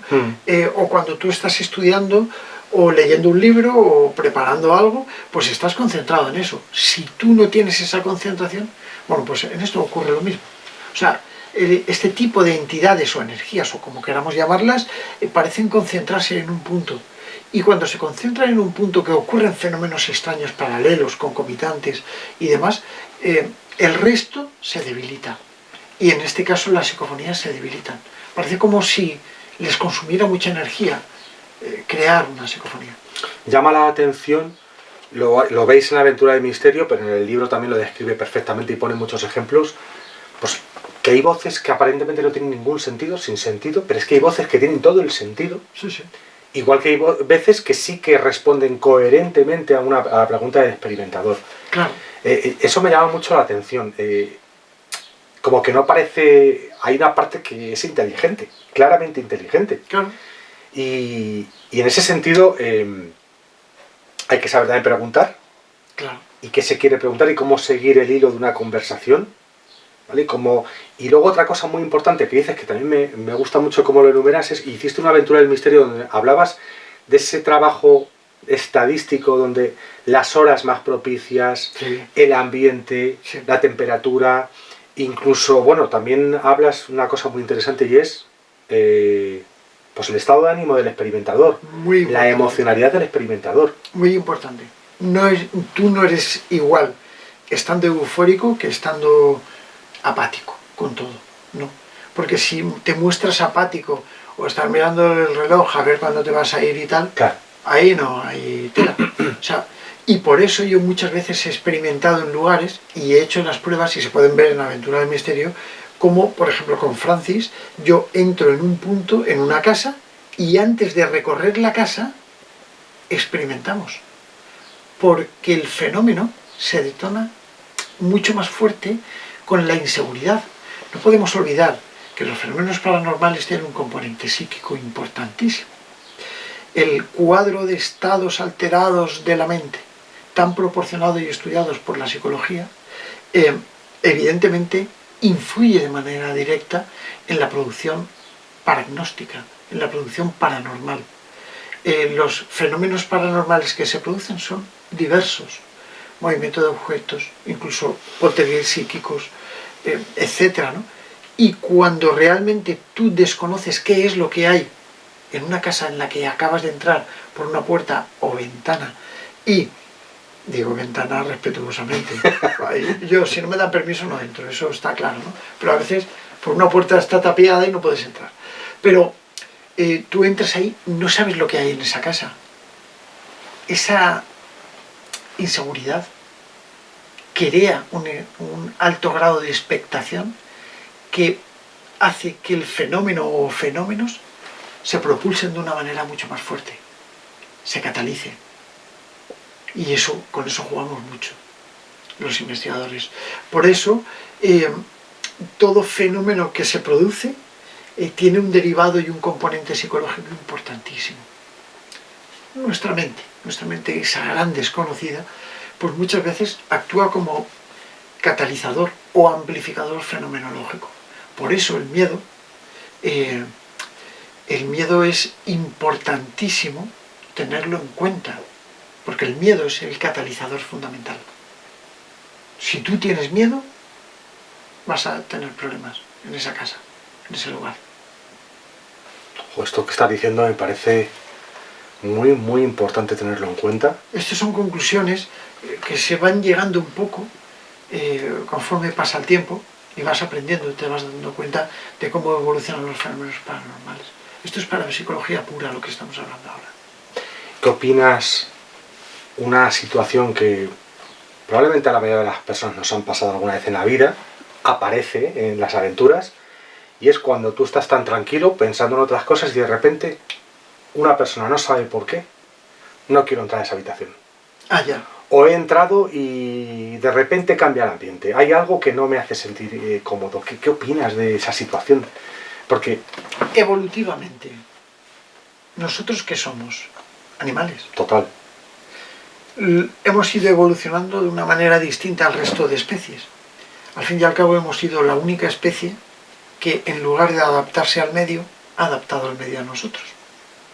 Nuestro nivel evolutivo ha cambiado, pero hubo un momento en nuestra historia en la que nosotros fuimos evolucionando poco a poco y adaptándonos como podíamos para poder sobrevivir, desde que éramos pequeñas musarañas en tiempos de los dinosaurios y que teníamos que escapar y teníamos que salir por la noche porque los dinosaurios se nos comían por el día, porque como eran de sangre fría, bueno, pues tenían que... Aunque ahora se está demostrando que muchos de ellos tenían sangre caliente. De hecho, tengo un libro escrito precisamente con un tema de un dinosaurio, que se llama El séptimo ancestro. Muy bueno también. Es mi única novela. Ya sabéis. Pero, ¿qué es lo que pasa con todo esto? La evolución del ser humano ha hecho que perdamos muchísimas de nuestras facultades. Y nuestras facultades para poder sobrevivir en un entorno hostil como el que hemos tenido era tener sensibilidad. Al igual que otros animales tienen capacidad de visión, nosotros sí, pero por la noche no vemos. ¿Por qué? Porque no nos hace falta. En aquel entonces sí, las ratitas musarañas sí, pero hemos ido perdiendo eso y del mismo modo, en aquel entonces teníamos instintos, o sea, no teníamos instintos que hoy sí tenemos.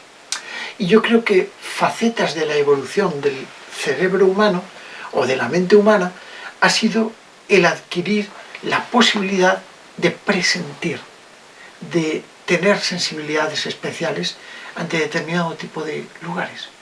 Por una razón. Porque el hecho de que... Déjame tu mano. Ponla así. Eso es. Yo ahora voy a poner mi mano así. Cuando notes calor, me avisas. Ya. Bien. Es calor. ¿Es calor? ¿Es energía?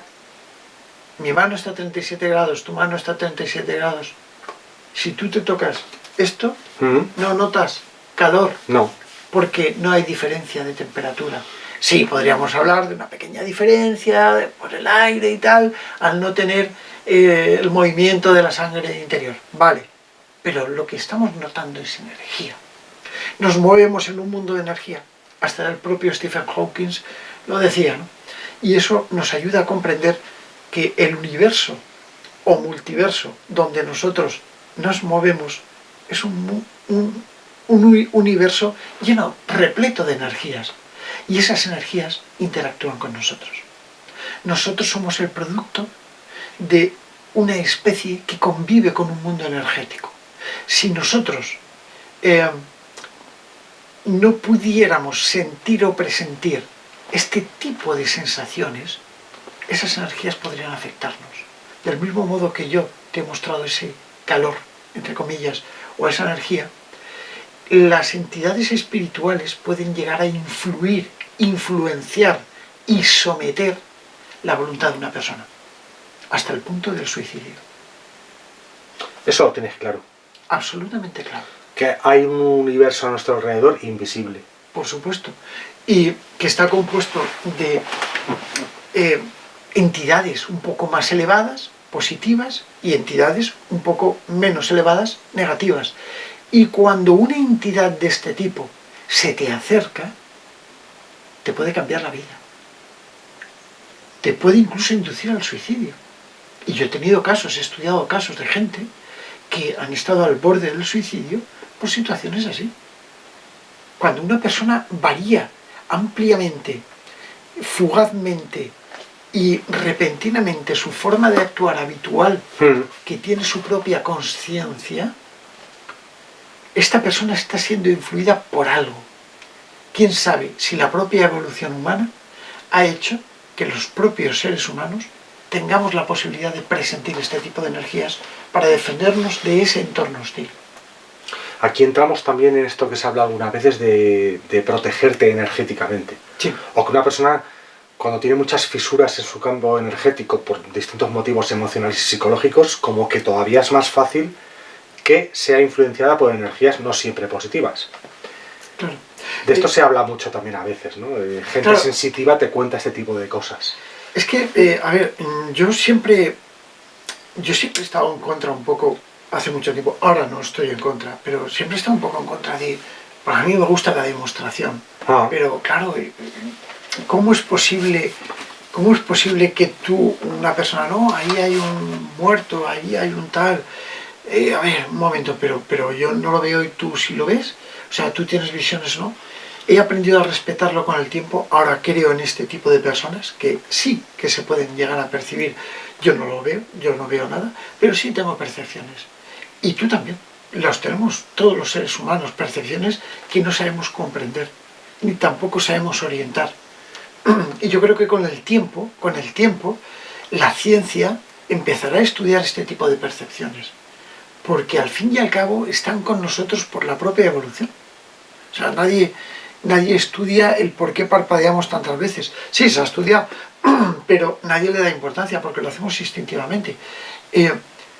Nadie le da importancia al hecho de que presentamos este tipo de cosas y no sabemos por qué lo hacemos. Porque tenemos un universo de hipótesis y hay cosas que hacemos porque las hacemos. Somos animales evolucionados y no sabemos por qué hacemos cosas, pero las hacemos porque son necesarias para nuestra propia evolución, ¿no? La ciencia, algún día, empezará a estudiar esto muy de cerca. Seguro. Deberá estudiarlo en algún momento. Indudablemente. Por cierto, dando un giro a lo que estás contando, ¿ha habido alguna voz que hayas grabado con duende que te haya dicho mi arma? Ya. He tenido muchas, ¿eh? Voces cachondas. He tenido muchas. Desde orgasmos hasta orgasmos. ¿Voces? ¿Voces orgásmicas? Orgásmicas no. Pues eso, en el momento... Ah, vale. Sí. Pero qué maravilla. Bastante fuerte. Pero bueno, es bonito, porque la gente piensa que... Claro que es bonito. Son asesinatos y todo eso. Y son... No, pues ahí... Pues el momento de la caída de Roma, ¿no? Claro, pero nunca puedes ver ni decir por qué se produjo eso.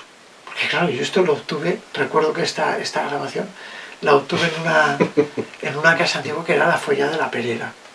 Nada más. Ya el nombre llama. La Folla de la Perera, pero Folla es la zona, ¿no? Sí. Es una cosa que por aquí, por la Comunidad Valenciana, sí.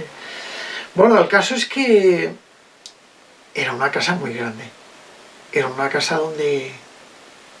Fíjate cómo te voy a variar la cosa, ¿vale?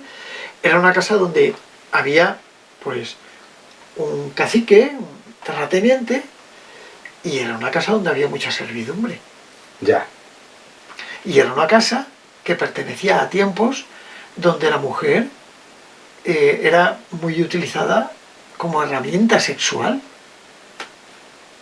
Y sobre todo por los antiguos caciques de las tierras que se tomaban, bueno, gracias a Dios eso el contexto te cuadraba por completo. Por completo. Entonces, fíjate hasta qué punto. Que, joder, increíble.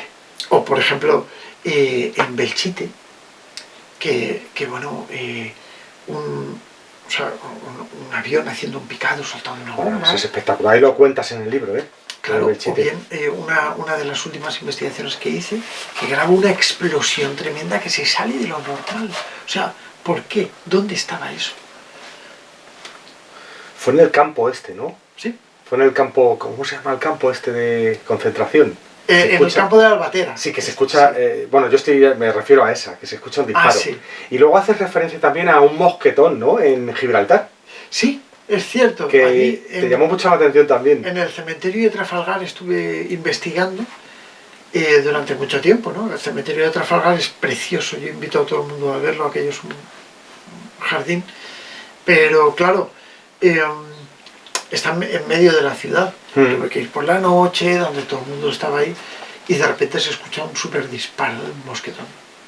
Claro, dices, ¿cómo es posible esto? O sea, había salido del tiempo. O sea, no, aquí no había ningún disparo, ni yo escuché nada. Yo siempre escucho lo que hay en tiempo real, y si hay algo lo descarto. ¿Para qué vamos a engañarnos, no? Pero no. Bueno, es muy llamativa estas voces que escucháis los experimentadores en el ambiente. Claro. Bueno, hace poco cuando has estado ahí arriba, solo... Claro. A ver, psicofonías hay de tres tipos. Microfónicas, con micrófono. Luego estarían las psicofonías por transradio, que se utilizan receptores de radio.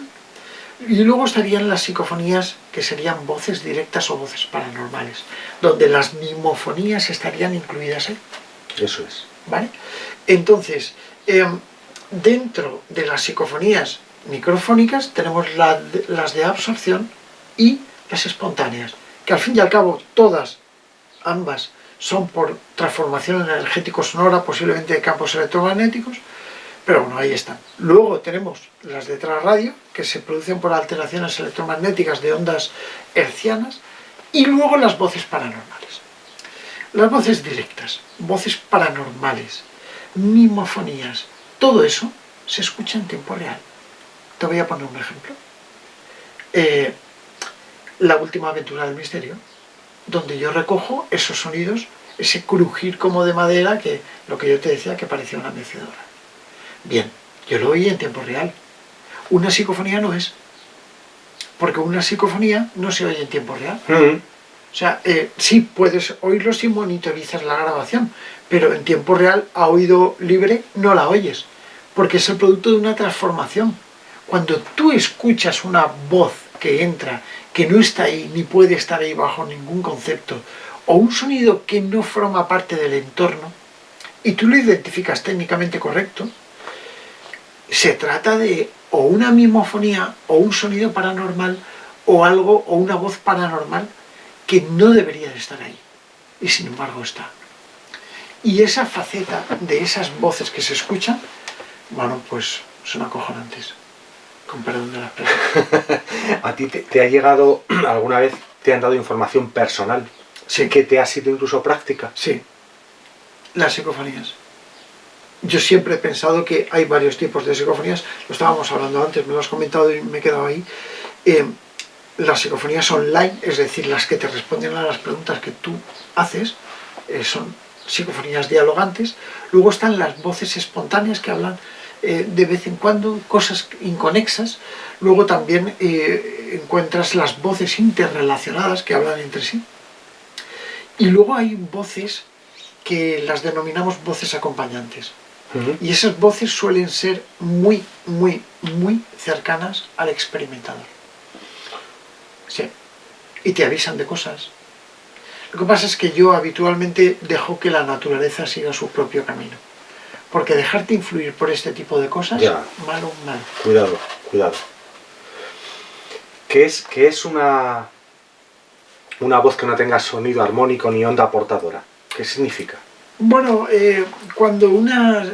hay muchas calidades de psicofonías, ¿no? Y tú has visto que en la aventura del misterio muchas veces ponemos calidad, pones arriba a todos los datos técnicos de la voz, del sonido.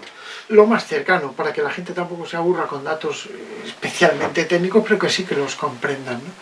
La calidad de una psicofonía yo creo que es fundamental tenerla en cuenta, porque yo en las aventuras siempre experimento y a veces pongo cosas difíciles de oír, o que son complicadas de escuchar.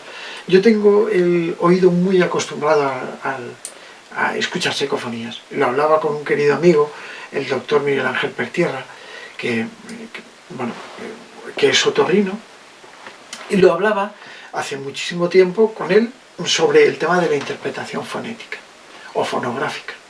Cuando tú oyes algo y tú tienes el oído acostumbrado, tú escuchas mejor, mediante una cosita que se llama la cóclea, que tenemos aquí dentro, las frecuencias que están emitiendo la onda portadora, es decir, una persona o una modificación. Te pongo un ejemplo. Yo tengo una hija. La hija mía, Naraya, cuando tenía 2 añitos, que empezaba a hablar, 2, 3 añitos, no me acuerdo cuándo era, pero ella balbuceaba. Y a veces venían amigos a casa a vernos y Naraya decía cualquier historia suya y los amigos nos preguntaban a nosotros ¿qué ha dicho? Y nosotros sabíamos lo que había dicho, porque estábamos acostumbrados a escuchar el tono, el timbre y sobre todo, pues eso, acostumbrados a empatizar con el propio oído, con la vibración técnica, con el timbre, con el tono normalizado y las características fonográficas que muestra una voz en sí, ¿no? Entonces, claro, nosotros los investigadores lo que hacemos es, o sea, yo en Aventura del Misterio y siempre guardo lo que hay, lo que yo voy recogiendo, pero no todo lo expongo. De hecho, hay muchas psicofonías que las dejo ahí para, primero, para vosotros, para que, a ver si las encontráis, ¿no? Como lo busca Wally, pero luego, por otro lado, voy exponiendo un poco las que mejor se oyen, porque más o menos ya conozco la media de audición de la gente y sé cuándo la gente la va a escuchar bien y cuándo no. Ajá. Y entonces expongo solamente algunas que se escuchan muy bien para que todo el mundo pueda escucharlas, claro, y otras a veces difíciles de interpretar. Y es cuando la gente dice, ah, pues yo creo que ha dicho tal, ah, pues yo cuando, ¿sabes? Entonces, claro, luego hay personas también que escuchan demasiado, y no es que escuchen mucho, sino que escuchan demasiadas psicofonías cuando no las hay. Yeah. Que eso es un problema. No por nada, y no quiero tampoco decir nada, sino que es complicado para que mucha gente, porque yo, por ejemplo, alguna compañera, alguna amiga del canal, que me expone la cantidad de psicofonías que escucha, yo sí que lo encuentro. Tiene el oído muy, muy agudizado para ello. Y digo, caramba, sí que está. Me cuesta oírlo, pero sí está. Pero hay mucha gente que no las oye. ¿Por qué? Pues porque son pequeñas psicofonías que, bueno, sí, podríamos decir que están ahí, pero que no tienen carga física suficiente, necesaria, para ser interpretada. Es interesantísimo, interesantísimo. Por cierto, cuando haces una aventura y llegas aquí ya muy tarde, llegas de madrugada, a la hora de irte a dormir, ¿te cuesta dormir? Y cuando investigas, vas al campo, vas a la casa, llegas de madrugada, ¿está luego activada tu cabeza y te cuesta dormir? ¿O duermes rápido? En alguna ocasión me ha pasado. Raro, porque yo soy de los que caen y tronco total. O sea, tardo segundos en dormirme. Eso significa que no tengo problemas para dormirme, porque soy como soy. Pero sí es verdad que en alguna ocasión le he dado muchas vueltas a la cabeza de algún lugar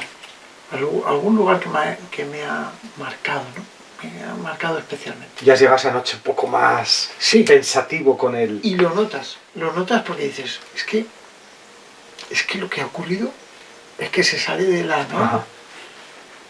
Mira, te voy a hacer una pregunta ahora que yo creo que es la pregunta que millones de personas están haciendo en este momento y creo que es la fundamental de toda la entrevista, es ¿de qué te comes el bocata? En las aventuras.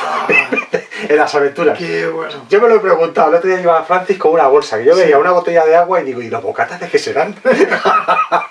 En este caso, salchichas con queso. Hostias. Qué buena estaba.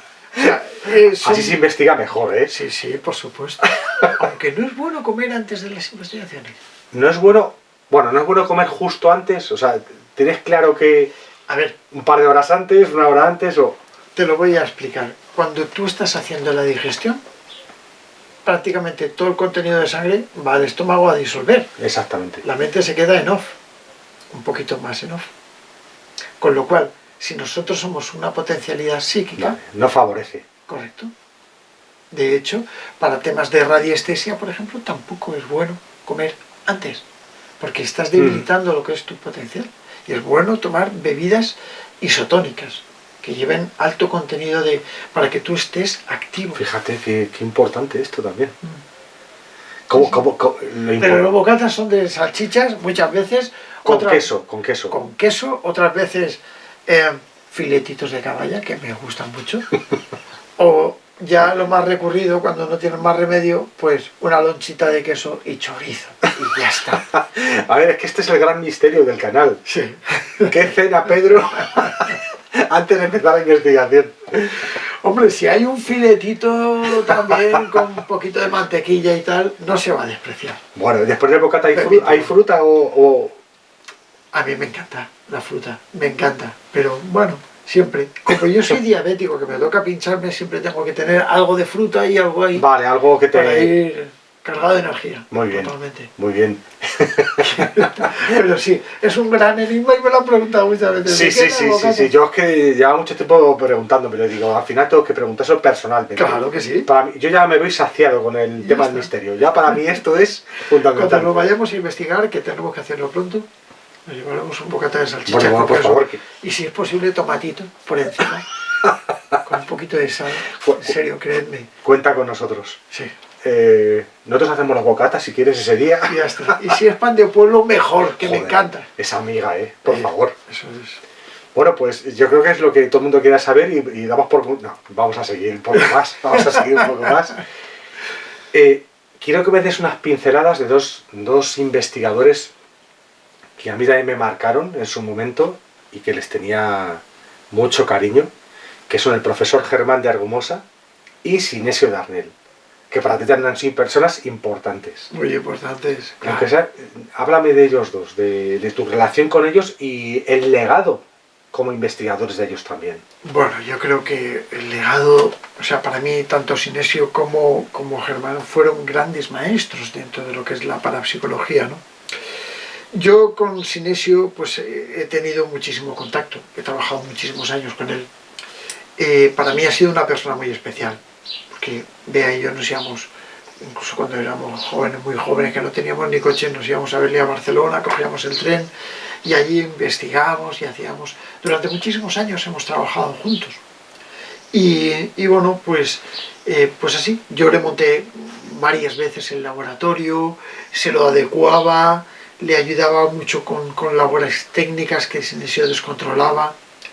Y bueno, pues entre los dos teníamos nuestras charlas filosóficas, mientras que nuestras mujeres iban por ahí de compras y tal, pues nos quedábamos Sinesio y yo solos, por ejemplo, ¿no? Es decir, yo tenía un colegio con Sinesio muy grande, muy cariñoso, hemos estado meses juntos trabajando y recorriendo lugares, y hemos hecho lo que nos ha gustado, nos lo hemos pasado muy bien. Y bueno, pues creo que era una persona muy especial, había que entenderle, porque Sinesio tenía su carácter, su forma y tal, pero era una persona muy metodológica, muy cientificista, igual que yo. Le gustaba mucho la ciencia, le gustaba mucho acercarse a lo que era comprender el fenómeno, y le gustaba la parapsicología de verdad. Era químico, ¿no? Él era químico oleoícola, especializado en aceites. Ajá. Y bueno, pues por eso compatibilizábamos tanto, porque yo, que siempre he tenido una formación científica total, pues él y yo debatíamos cosas y yo le echaba por tierra cosas que él decía y él me echaba por tierra cosas que yo decía. Es decir, empatizábamos mucho en ese sentido. Desde el punto de vista científico, ¿vale? ¿Cómo no podría ser? ¿Cómo podría ser científico algo? Y cómo había algo que era parapsicológico, ¿no? Y ahí en eso pues tenemos charlas inmensas. Y claro, Germán igual. Con Germán he tenido menos contacto, lógicamente, pero vamos, he tenido charlas alucinantes, sobre todo por teléfono, durante muchísimos años, que hemos ido llamándonos y tal, para averiguar cosas. Y Germán de Argumosa era una persona también muy especial, y para mí una persona que era un apasionado de la filosofía paranormal. Él era filósofo. Sí. Y la verdad es que era un placer escucharte hablar, ¿eh? Sí. Era un hombre que te envolvía, tenía un estilo comunicativo que te envolvía. Yo cuando le escuchaba, por ejemplo, en los programas de radio por la noche, era fascinante. Era envolvente, su voz y el entorno que le acompañaba. Yo aquí quiero decir que todavía se encuentran libros de Sinesio Darnell. Sí. Todavía se encuentran, por si alguien quiere buscarlos y... El misterio de la psicofonía, Voces sin rostro, ese es muy bueno. Parapsicología y ciencia unificadas, con parapsicología fronteriza, editorial Fausí, si no recuerdo mal. Eso es importante que la gente lo sepa. Y luego, yo tengo el libro de Germán de Argumosa, pero póstumo. ¿Lo tienes? Sí, por ahí. Póstumo, un buen tratado también. Desde luego, indudablemente. No se pueden perder todo ese tipo de cosas que nos dejan como legado estos maestros. Desde luego, queridos amigos míos. Estos investigadores como Sinesio Darnell, Germán de Argumosa, Pedro Amorós, estos libros tenéis que tenerlos en vuestras bibliotecas para enriquecerlas, por Dios. Y luego, no quiero dejar de lado a esos padres, digamos, fundadores de la investigación contemporánea o moderna, ¿no? De las psicofonías, o bueno, los primeros, que fueron Jürgenson, Konstantin Raudive y bueno, Hans Bender también, son tres personajes también interesantísimos, ¿no? Y Alex Schneider, es decir, a ver, el referente, digamos, yo creo que era Jürgenson, Friedrich Jürgenson, en el 59, el 12 de junio, cuando se encuentra esa primera psicofonía ahí, supuestamente. Pero tenemos que pensar que también la psicofonía forma parte un poco de la historia, es decir, desde tiempos de Thomas Alva Edison, el fenómeno psicofónico ya se fue recogiendo. Y el propio Edison no creó el fonógrafo para grabar las voces de los muertos, pero él sí que dijo, si creáramos un aparato lo suficientemente sensible como para poder captar la esencia del alma humana, podríamos averiguar si existe una vida después de la muerte. Algo así dijo, ¿no? Ajá. Pero al fin y al cabo, el comité cientificista de Nueva York lo tomaron un poco, que se le estaba yendo la chaveta, pero es verdad que desde tiempos de Valdemar Bogras, finales de 1800, con un grabador de cera, en tambores de cera, pues sí que logró captar algunas psicofonías. Estamos hablando de hace muchos años, ¿no? Y luego en el 59 es la aparición, por supuesto, Konstantin Raudive, que yo creo que fue el propulsor. Jürgenson fue el descubridor. El Vaticano estaba detrás de todo, ojo, de todo. Pero Konstantin Raudive yo creo que fue el propulsor de la psicofonía. Ajá. Fue el que más empaque le dio serio y cientificista. Porque Jürgenson se las encontró. Konstantin Raudive fue a por ellas. En el libro, el gran libro de las psicofonías de Pedro, ahí vais a encontrar datos biográficos interesantísimos de estos primeros investigadores. Y luego me parece muy importante también destacar, sobre todo las personas que se acerquen a este mundo, que no estamos hablando de cualesquiera. No hablamos de gente friki, gente que no... No, es que cuando hablamos de Hans Bender de la Universidad de Friburgo, Raudive, que era letón, era letón, un científico también, y bueno, Jürgenson también un inteligentísimo, o Edison, ¿no? Y vamos llegando, fíjate, Germán, cómo es Asinesio, y llegamos a ti, que ojo la formación que tienes también. Bueno. Entonces me parece interesante, ¿no? Pero que realmente que os dedicáis personas con una formación, y que os importa mucho la ciencia, y os importa mucho... Es que yo creo que el verdadero científico va en busca de la sabiduría. Correcto. Del conocimiento, de la naturaleza humana. Y su mente abierta. Por supuesto. Sin dogmas. Sin dogmas de ningún tipo. O sea, un científico verdadero, de verdad, va en busca del conocimiento, en busca de lo que nos puede arrojar algo más de luz. No hay ninguna hipótesis que no pueda ser refutada. Y por ello tenemos obligatoriamente las personas de conciencia, ciencia, o científicos, que asumir que todo puede cambiar en un momento dado. Y lo que hoy en día la ciencia ortodoxa pueda no relacionar con fenómenos paranormales, mañana puede tener una explicación. Es muy importante también ahí el ego humano, porque que uno esté dispuesto a cuestionarse su propia idea o su propia verdad, es lo más sano que pueda haber. Es lo más sano y lo más difícil. Y lo más difícil. Porque ahí es donde sale nuestro corazoncito diciendo, no, yo no puedo estar equivocado. Las narices que no. Cuidado. Pero quiero que me hables un poco de algo apasionante que me has contado fuera de cámara, y es tu faceta con la hipnosis. Que es un campo fascinante. Antes hablábamos que también hay ideas muy equivocadas con la hipnosis, ¿no? Entonces, ¿de dónde te viene también esa atracción hacia ese campo? Bueno, yo empecé con la hipnosis con un libro, Hipnotismo, Magnetismo y Sugestión, de Paul C. Hagot, que me lo compré cuando tenía 12 años. Toma ya. Y además era algo increíble, me dejó sorprendido porque dije, o sea, me lo compré en Alicante. Tuve que coger el autobús para bajar desde San Vicente hasta Alicante, y cuando conseguí el dinero necesario me fui al kiosco donde lo vendían y me lo compré. ¿Con 12 años? 12 años. Ese era tu objetivo. Sí, un libro amarillo que lo tengo ahí. Toma ya. Y algo que me llamó mucho la atención, antes que la psicofonía, no por nada, sino porque no había libro de psicofonías. Claro, yo empiezo a leerlo y digo, ostras, ¿cómo se puede manejar la mente humana a través de la hipnosis? Y empecé a estudiarlo. Y ahí, bueno, pues se estudiaba lo que era la faceta de Mesmer, ¿no? Es decir, la inducción de pases magnéticos, el mesmerismo que todos sabemos, que formaba parte incluso de que empezó a formar parte de un colectivo social muy vinculado a la ciencia, a la medicina y por supuesto a la salud, y sobre todo relacionado con esto, ¿no? Luego se desvinculó, pero lo que era el mesmerismo ya me causó atención y yo veía esto de que la gente cogía los pases magnéticos y digo, ¿esto funciona de verdad? Yo me decepcioné mucho. Y luego cuando método de la fijación de la mirada, vale, tú miras un objeto brillante y te hipnotizas, me desilusioné mucho porque dije, esto no es hipnosis, esto podrá ser o no, pero esto, o sea, no es hipnosis, mírame a los ojos y te duermo, ¿no? Y empecé a indagar un poquito sobre ello. Y ya con 12 años hipnoticé a una persona, que hoy en día sigue siendo amigo mío. Era un compañero de colegio. Esa es buena señal de cómo salió el asunto. Era un compañero de colegio que le hipnoticé allí delante de todos. Me quedé absolutamente sorprendido porque era una de estas pocas personas que entran en grado de hipnosis profundo prácticamente de forma instantánea, ¿no?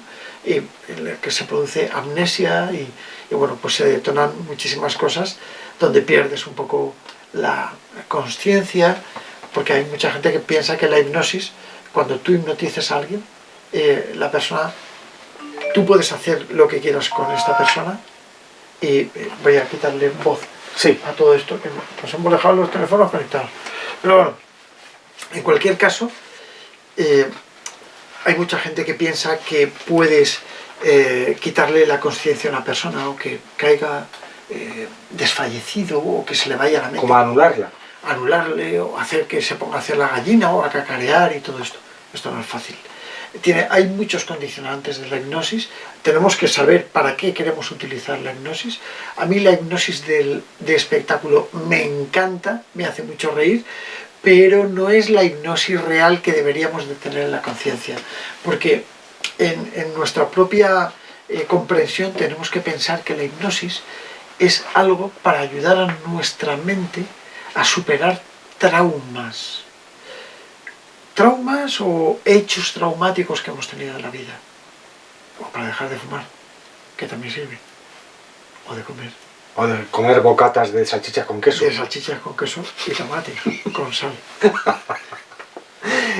¿Hay personas entonces más fáciles de entrar en hipnosis y personas que son complicadas que entren? Claro. Pero lo que me contabas antes es algo que me parece muy interesante y es, bueno, pues tienes ya una experiencia a lo largo de los años a la hora de practicar la hipnosis y ayudar a otras personas, ¿no? Y que se pueden conseguir cosas muy positivas. Claro, yo he trabajado con muchísimos psicólogos, con Fernando trabajaba mucho, Fernando era psiquiatra. Era psiquiatra.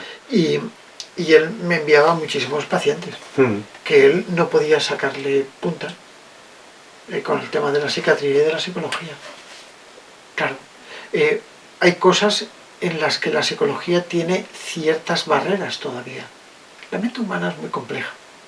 La psiquiatría sabemos hasta dónde llega, sabemos cómo comprende las cosas, pero hay ciertos aspectos de algunas personas que no comprendemos bien cómo los hacemos, incluyéndome a mí mismo como ser humano, y no comprendemos muy bien cuál es la esencia mental o la esencia cerebral que nos lleva a tomar determinado tipo de situaciones y sensaciones.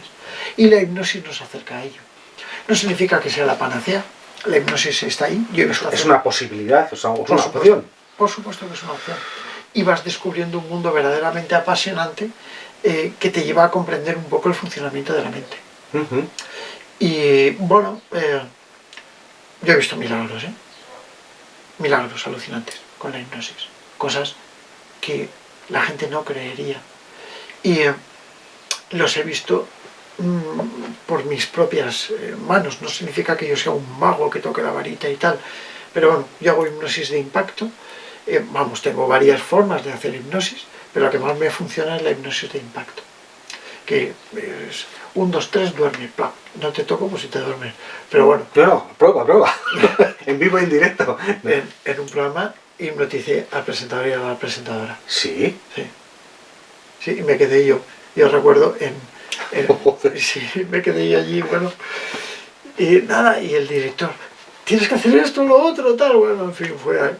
Y aquellos durmiendo, claro, porque el impacto de la hipnosis entra sin que te des cuenta. De hecho, el hecho de hablar de hipnosis ya supone que estés empezando a alcanzar un cierto grado de hipnosis. Y hay personas que sí que son mucho más sensibles. Y hay personas que tienen un impacto... mira, ¿ves? Tú me estás dando la mano sin yo pedírtela. Es verdad. ¿Te has dado cuenta, verdad? Sí, sí. Es verdad, es un gesto. Es un gesto muy habitual. Tal, pero... Es un ejemplo. Pero claro, cuando es como tú manejas la mente de la persona. Si yo te digo que duermes, duermes. Y si yo te digo que en este momento abrirás tus ojos sin salir de tu estado, no saldrás de tu estado. El consciente y el subconsciente se mantienen activos a la vez. Ahora, tu consciente está activo, mi consciente está activo. Cuando entra el sueño, tu consciente descansa y tu subconsciente, para entendernos, ¿vale? No, sí, sí. Es más complejo. Y tu subconsciente, cuando entramos en fase de sueño REM, el consciente y el subconsciente están alternándose y hay momentos en los que se encuentran. Pesadillas, historias en la cabeza, problemas, miedos, todo eso aflora. Que a lo mejor no descansas bien porque tu consciente está comunicándose con tu subconsciente. En la hipnosis lo que se pretende, de alguna forma estoy intentándolo explicando... Sí, lo más gráficamente posible, ¿no? Para que, de alguna forma, la misión en la hipnosis es conectar el consciente y el subconsciente para que se hablen entre ellos. Vale, y las cosas que tú conscientemente no puedes superar, tu subconsciente te ayude a hacerlo. Vale, entonces como que el consciente le llega la información que le faltaba. Correcto. De alguna forma para comprender, entender, sanar, desbloquear. Correcto. Al fin y al cabo, la psicología funciona de una manera bastante parecida, donde tú intentas hacer comprender una situación para que la persona, de por sí, empiece a sanar su mente comprendiendo la situación que ha vivido, ¿no? En este caso, tú le estás diciendo a su consciente las cosas que necesita saber, porque no las sabe. Vale, todos tenemos dones y talentos. Y todos tenemos facilidad para ciertas cosas de manera innata, y hay otras cosas pues que no nos cuesta o no nos interesan, ¿vale? Entonces, lo llevo al tema de la hipnosis como lo puedo llevar a cualquier faceta. Por supuesto. Yo puedo estudiar mucho hipnosis, puedo leerme muchos libros, pero hay una parte de el terapeuta, digamos de alguna manera, que tiene cierta facilidad. Sí. Como todo. Pues todos podemos estudiar mucho el campo de las psicofonías, pero habrá investigadores que tengan ese punto que les da mejor que a otros, ¿no? Claro. Pues como todo en la vida. A mí se me da muy bien, por ejemplo, comerme ese bocata de salchichas con queso. Entonces, ahora, y con sal y tomate. Entonces habrá gente que le cueste más, pero a mí me cuesta poco. Ya. Entonces, quiero decir que en este sentido es importante pues ese punto también de que tienes cierta facilidad o tienes ese punto, ese don para poderlo poner en práctica. ¿Cómo lo definirías? Bueno, yo creo que cada maestrillo tiene su librillo. Y hipnotizar puede hipnotizar cualquier persona. Pero hay circunstancias que nos ayudan a comprenderlo. Por ejemplo, mi voz. Mi voz es ASMR, como me han dicho muchas veces. Es decir, que mi voz envuelve y te lleva a dormir.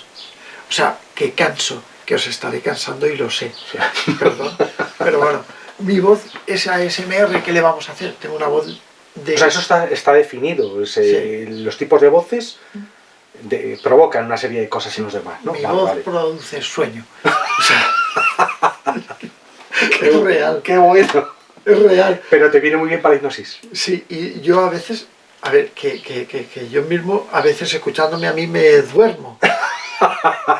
Soy aburrido. Esto es buenísimo. Pero es verdad que, bueno, pues, no sé, cada uno tiene su voz. Y mi voz es ASMR y no lo puedo evitar. Pero bueno, o sea, cualquier persona puede hipnotizar. Y tú te puedes hacer un poco, o sea, aprender un poco las técnicas para poder hacerlo, ¿no? Sabes qué es lo que no tienes que hacer, no tienes que chillar, o a veces un chillido funciona. Porque yo, una persona que no podía dormir, recuerdo, no podía hipnotizar, una señora... Bueno, no, perdón, en este caso fue un chico que vino aquí con un montón de tics nerviosos, ¿no? Y era imposible, tenía 18 tics nerviosos. Madre Esto que mía. se movía, qué tal, pobrecito. Y bueno, no sabía cómo hipnotizarle, porque no paraba, o sea, no tenía conciencia. O sea, yo le digo, dame tu mano, y él no me la daba porque estaba haciendo, y tuve que utilizar un chillido para romperle, o sea, crear una ruptura de control en su mente y entrar en su mente, ¿no? Entonces, claro, son técnicas que vas intuyendo también un poco. Yo he leído muchísimo, tengo un montón de libros de hipnosis interesantes, ¿no? Pero claro, por más que leas, cada caso es distinto, cada caso es especial. Y cada caso requiere unas cosas. Hay personas que requieren horas, hay personas que necesitan tocarles, hay personas que no puedes tocarles, hay personas a las que te puedes acercar, ¿no? Cada uno somos un mundo. Y hay personas que yo he llegado a hipnotizar a alguien a 5 metros de distancia. Y por teléfono. Madre mía. Y por la radio. Fascinante. O sea, por la radio he llegado a hipnotizar a muchísima gente. Luego hay muy importante la seguridad que tú tengas en ti mismo. Por supuesto. No puedes transmitir inseguridad. No puedes hipnotizar a alguien si tú no tienes la conciencia de que eso es así y que hacer que la gente se sienta segura contigo. Y es importante también que tú hayas experimentado ser hipnotizado. Por supuesto. Fundamental. Pero todos lo hemos experimentado en algún momento. Cuando dormimos. Ajá. Cuando entramos en lo que es la fase del sueño, empezamos a crear una ilusión en nuestra mente, que eso también es un gran desconocido. No sabemos el mundo del sueño hasta dónde puede llegar, ¿no? Es un universo eso.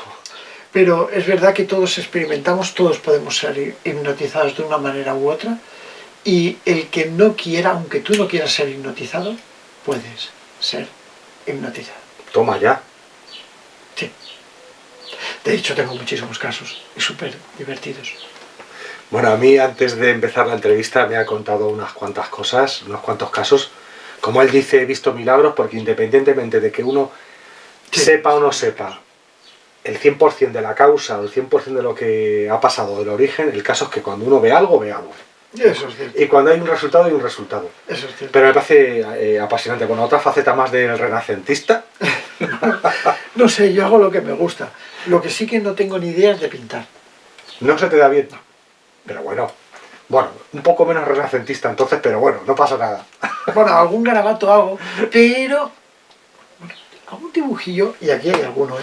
Uy, que tiro el libro. Ahí hay algún dibujo. Aquí hay algún dibujo. Hay algún Todos dibujo. esos son míos. Por cierto, veo que, bueno, no lo veis vosotros, pero tiene una maravillosa biblioteca. Sí. Un maravilloso lugar lleno de cosas, de archivos, de aparatos, la parte de paleontología, yo me siento privilegiado. Aquí tienes una biblioteca, allí en otro lugar tienes otra, Hay aquí otra. tienes otra, Bueno. Arriba tengo otra y ahí tengo otra. Bueno, es maravilloso todo el lugar en libros. el que se mueve Pedro. Vamos a ir acabando. Hay un tema que me gustaría preguntarte porque es de los... Bueno, pues el tema quizás estrella de la humanidad, ¿no? Que es el misterio de la muerte.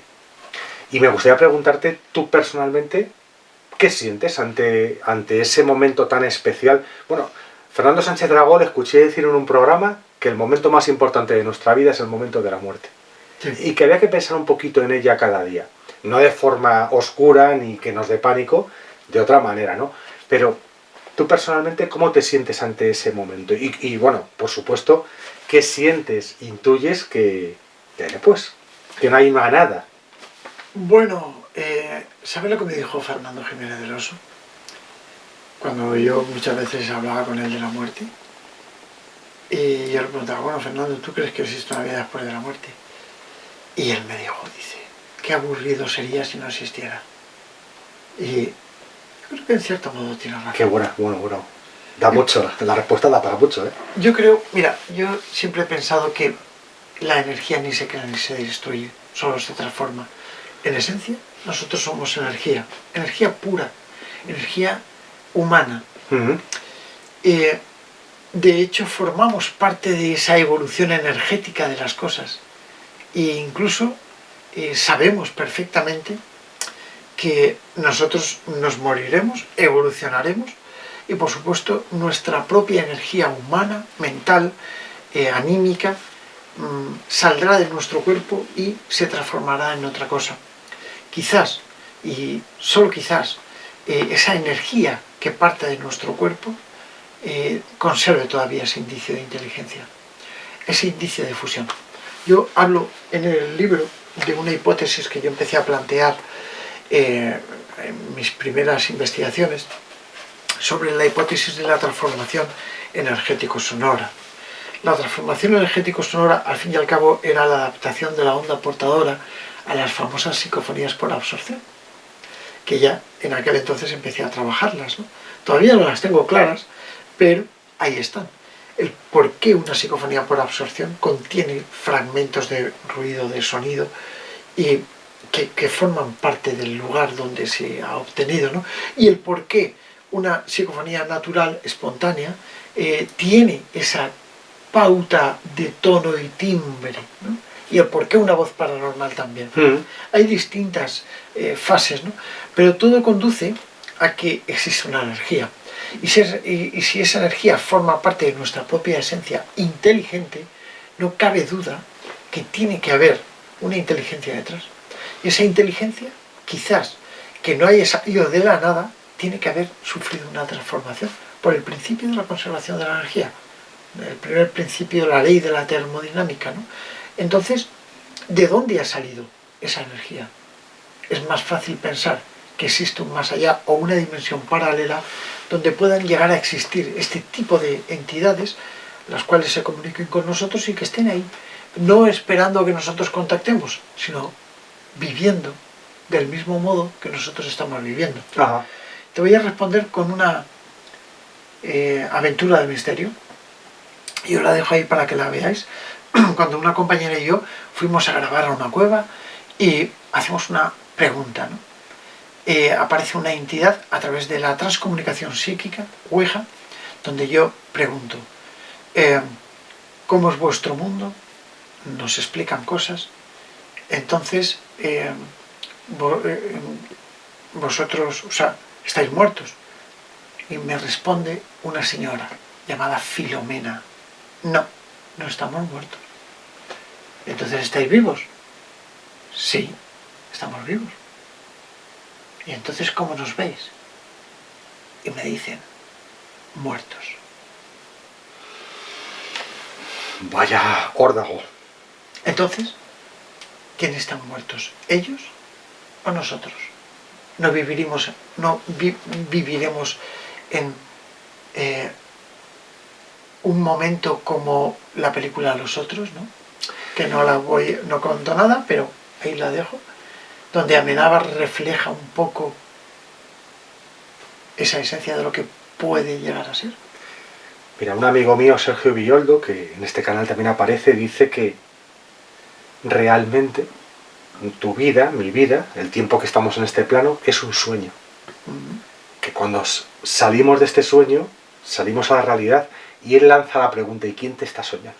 Claro, muy interesante. Muy interesante.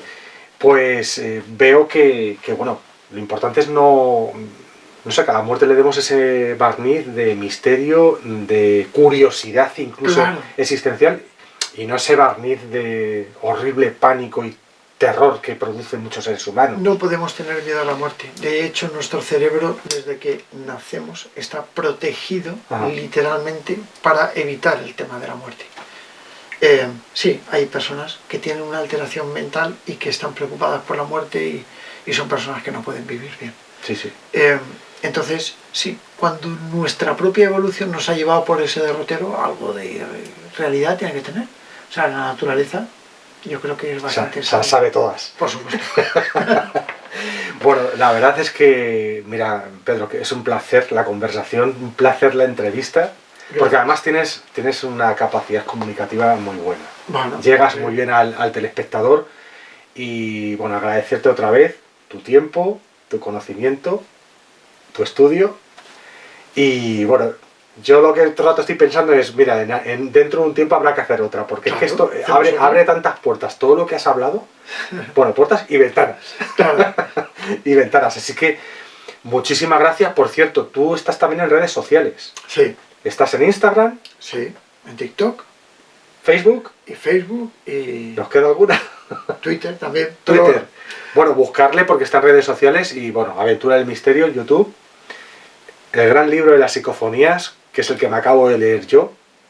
Y la guía de la España mágica. Por cierto, ese libro te llevó también muchos años a hacerlo. No tanto. Ese no fue O sea, tanto, porque 11 años me has dicho. La guía de la España misteriosa me llevó tiempo, pero no tanto. Tardé 11 años, pero no por nada, sino por la investigación que hay detrás.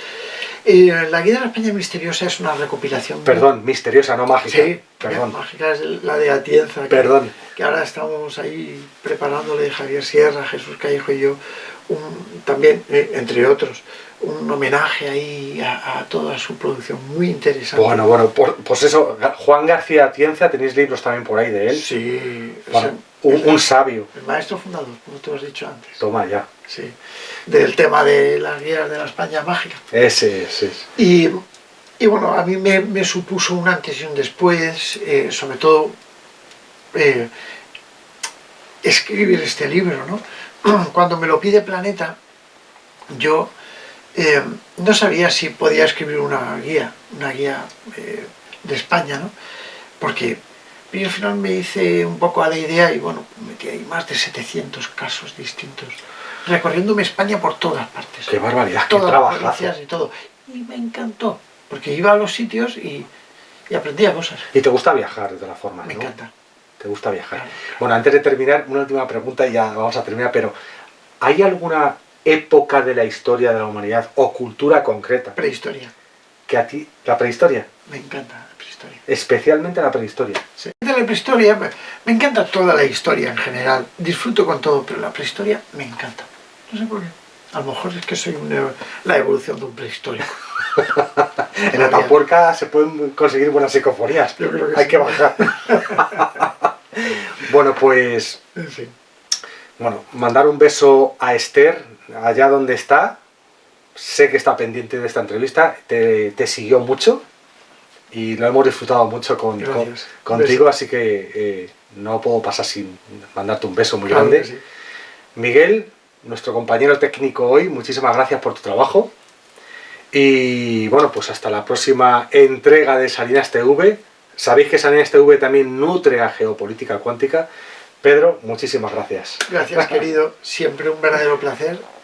Os llevo a Esther y a ti cerca, porque siempre me he sentido cerca de vosotros. Muchísimas gracias. Bueno, muchísimas gracias, pues Pedro. aquí estamos. Bueno, pues hasta la próxima. Un placer. Hasta luego. Adiós.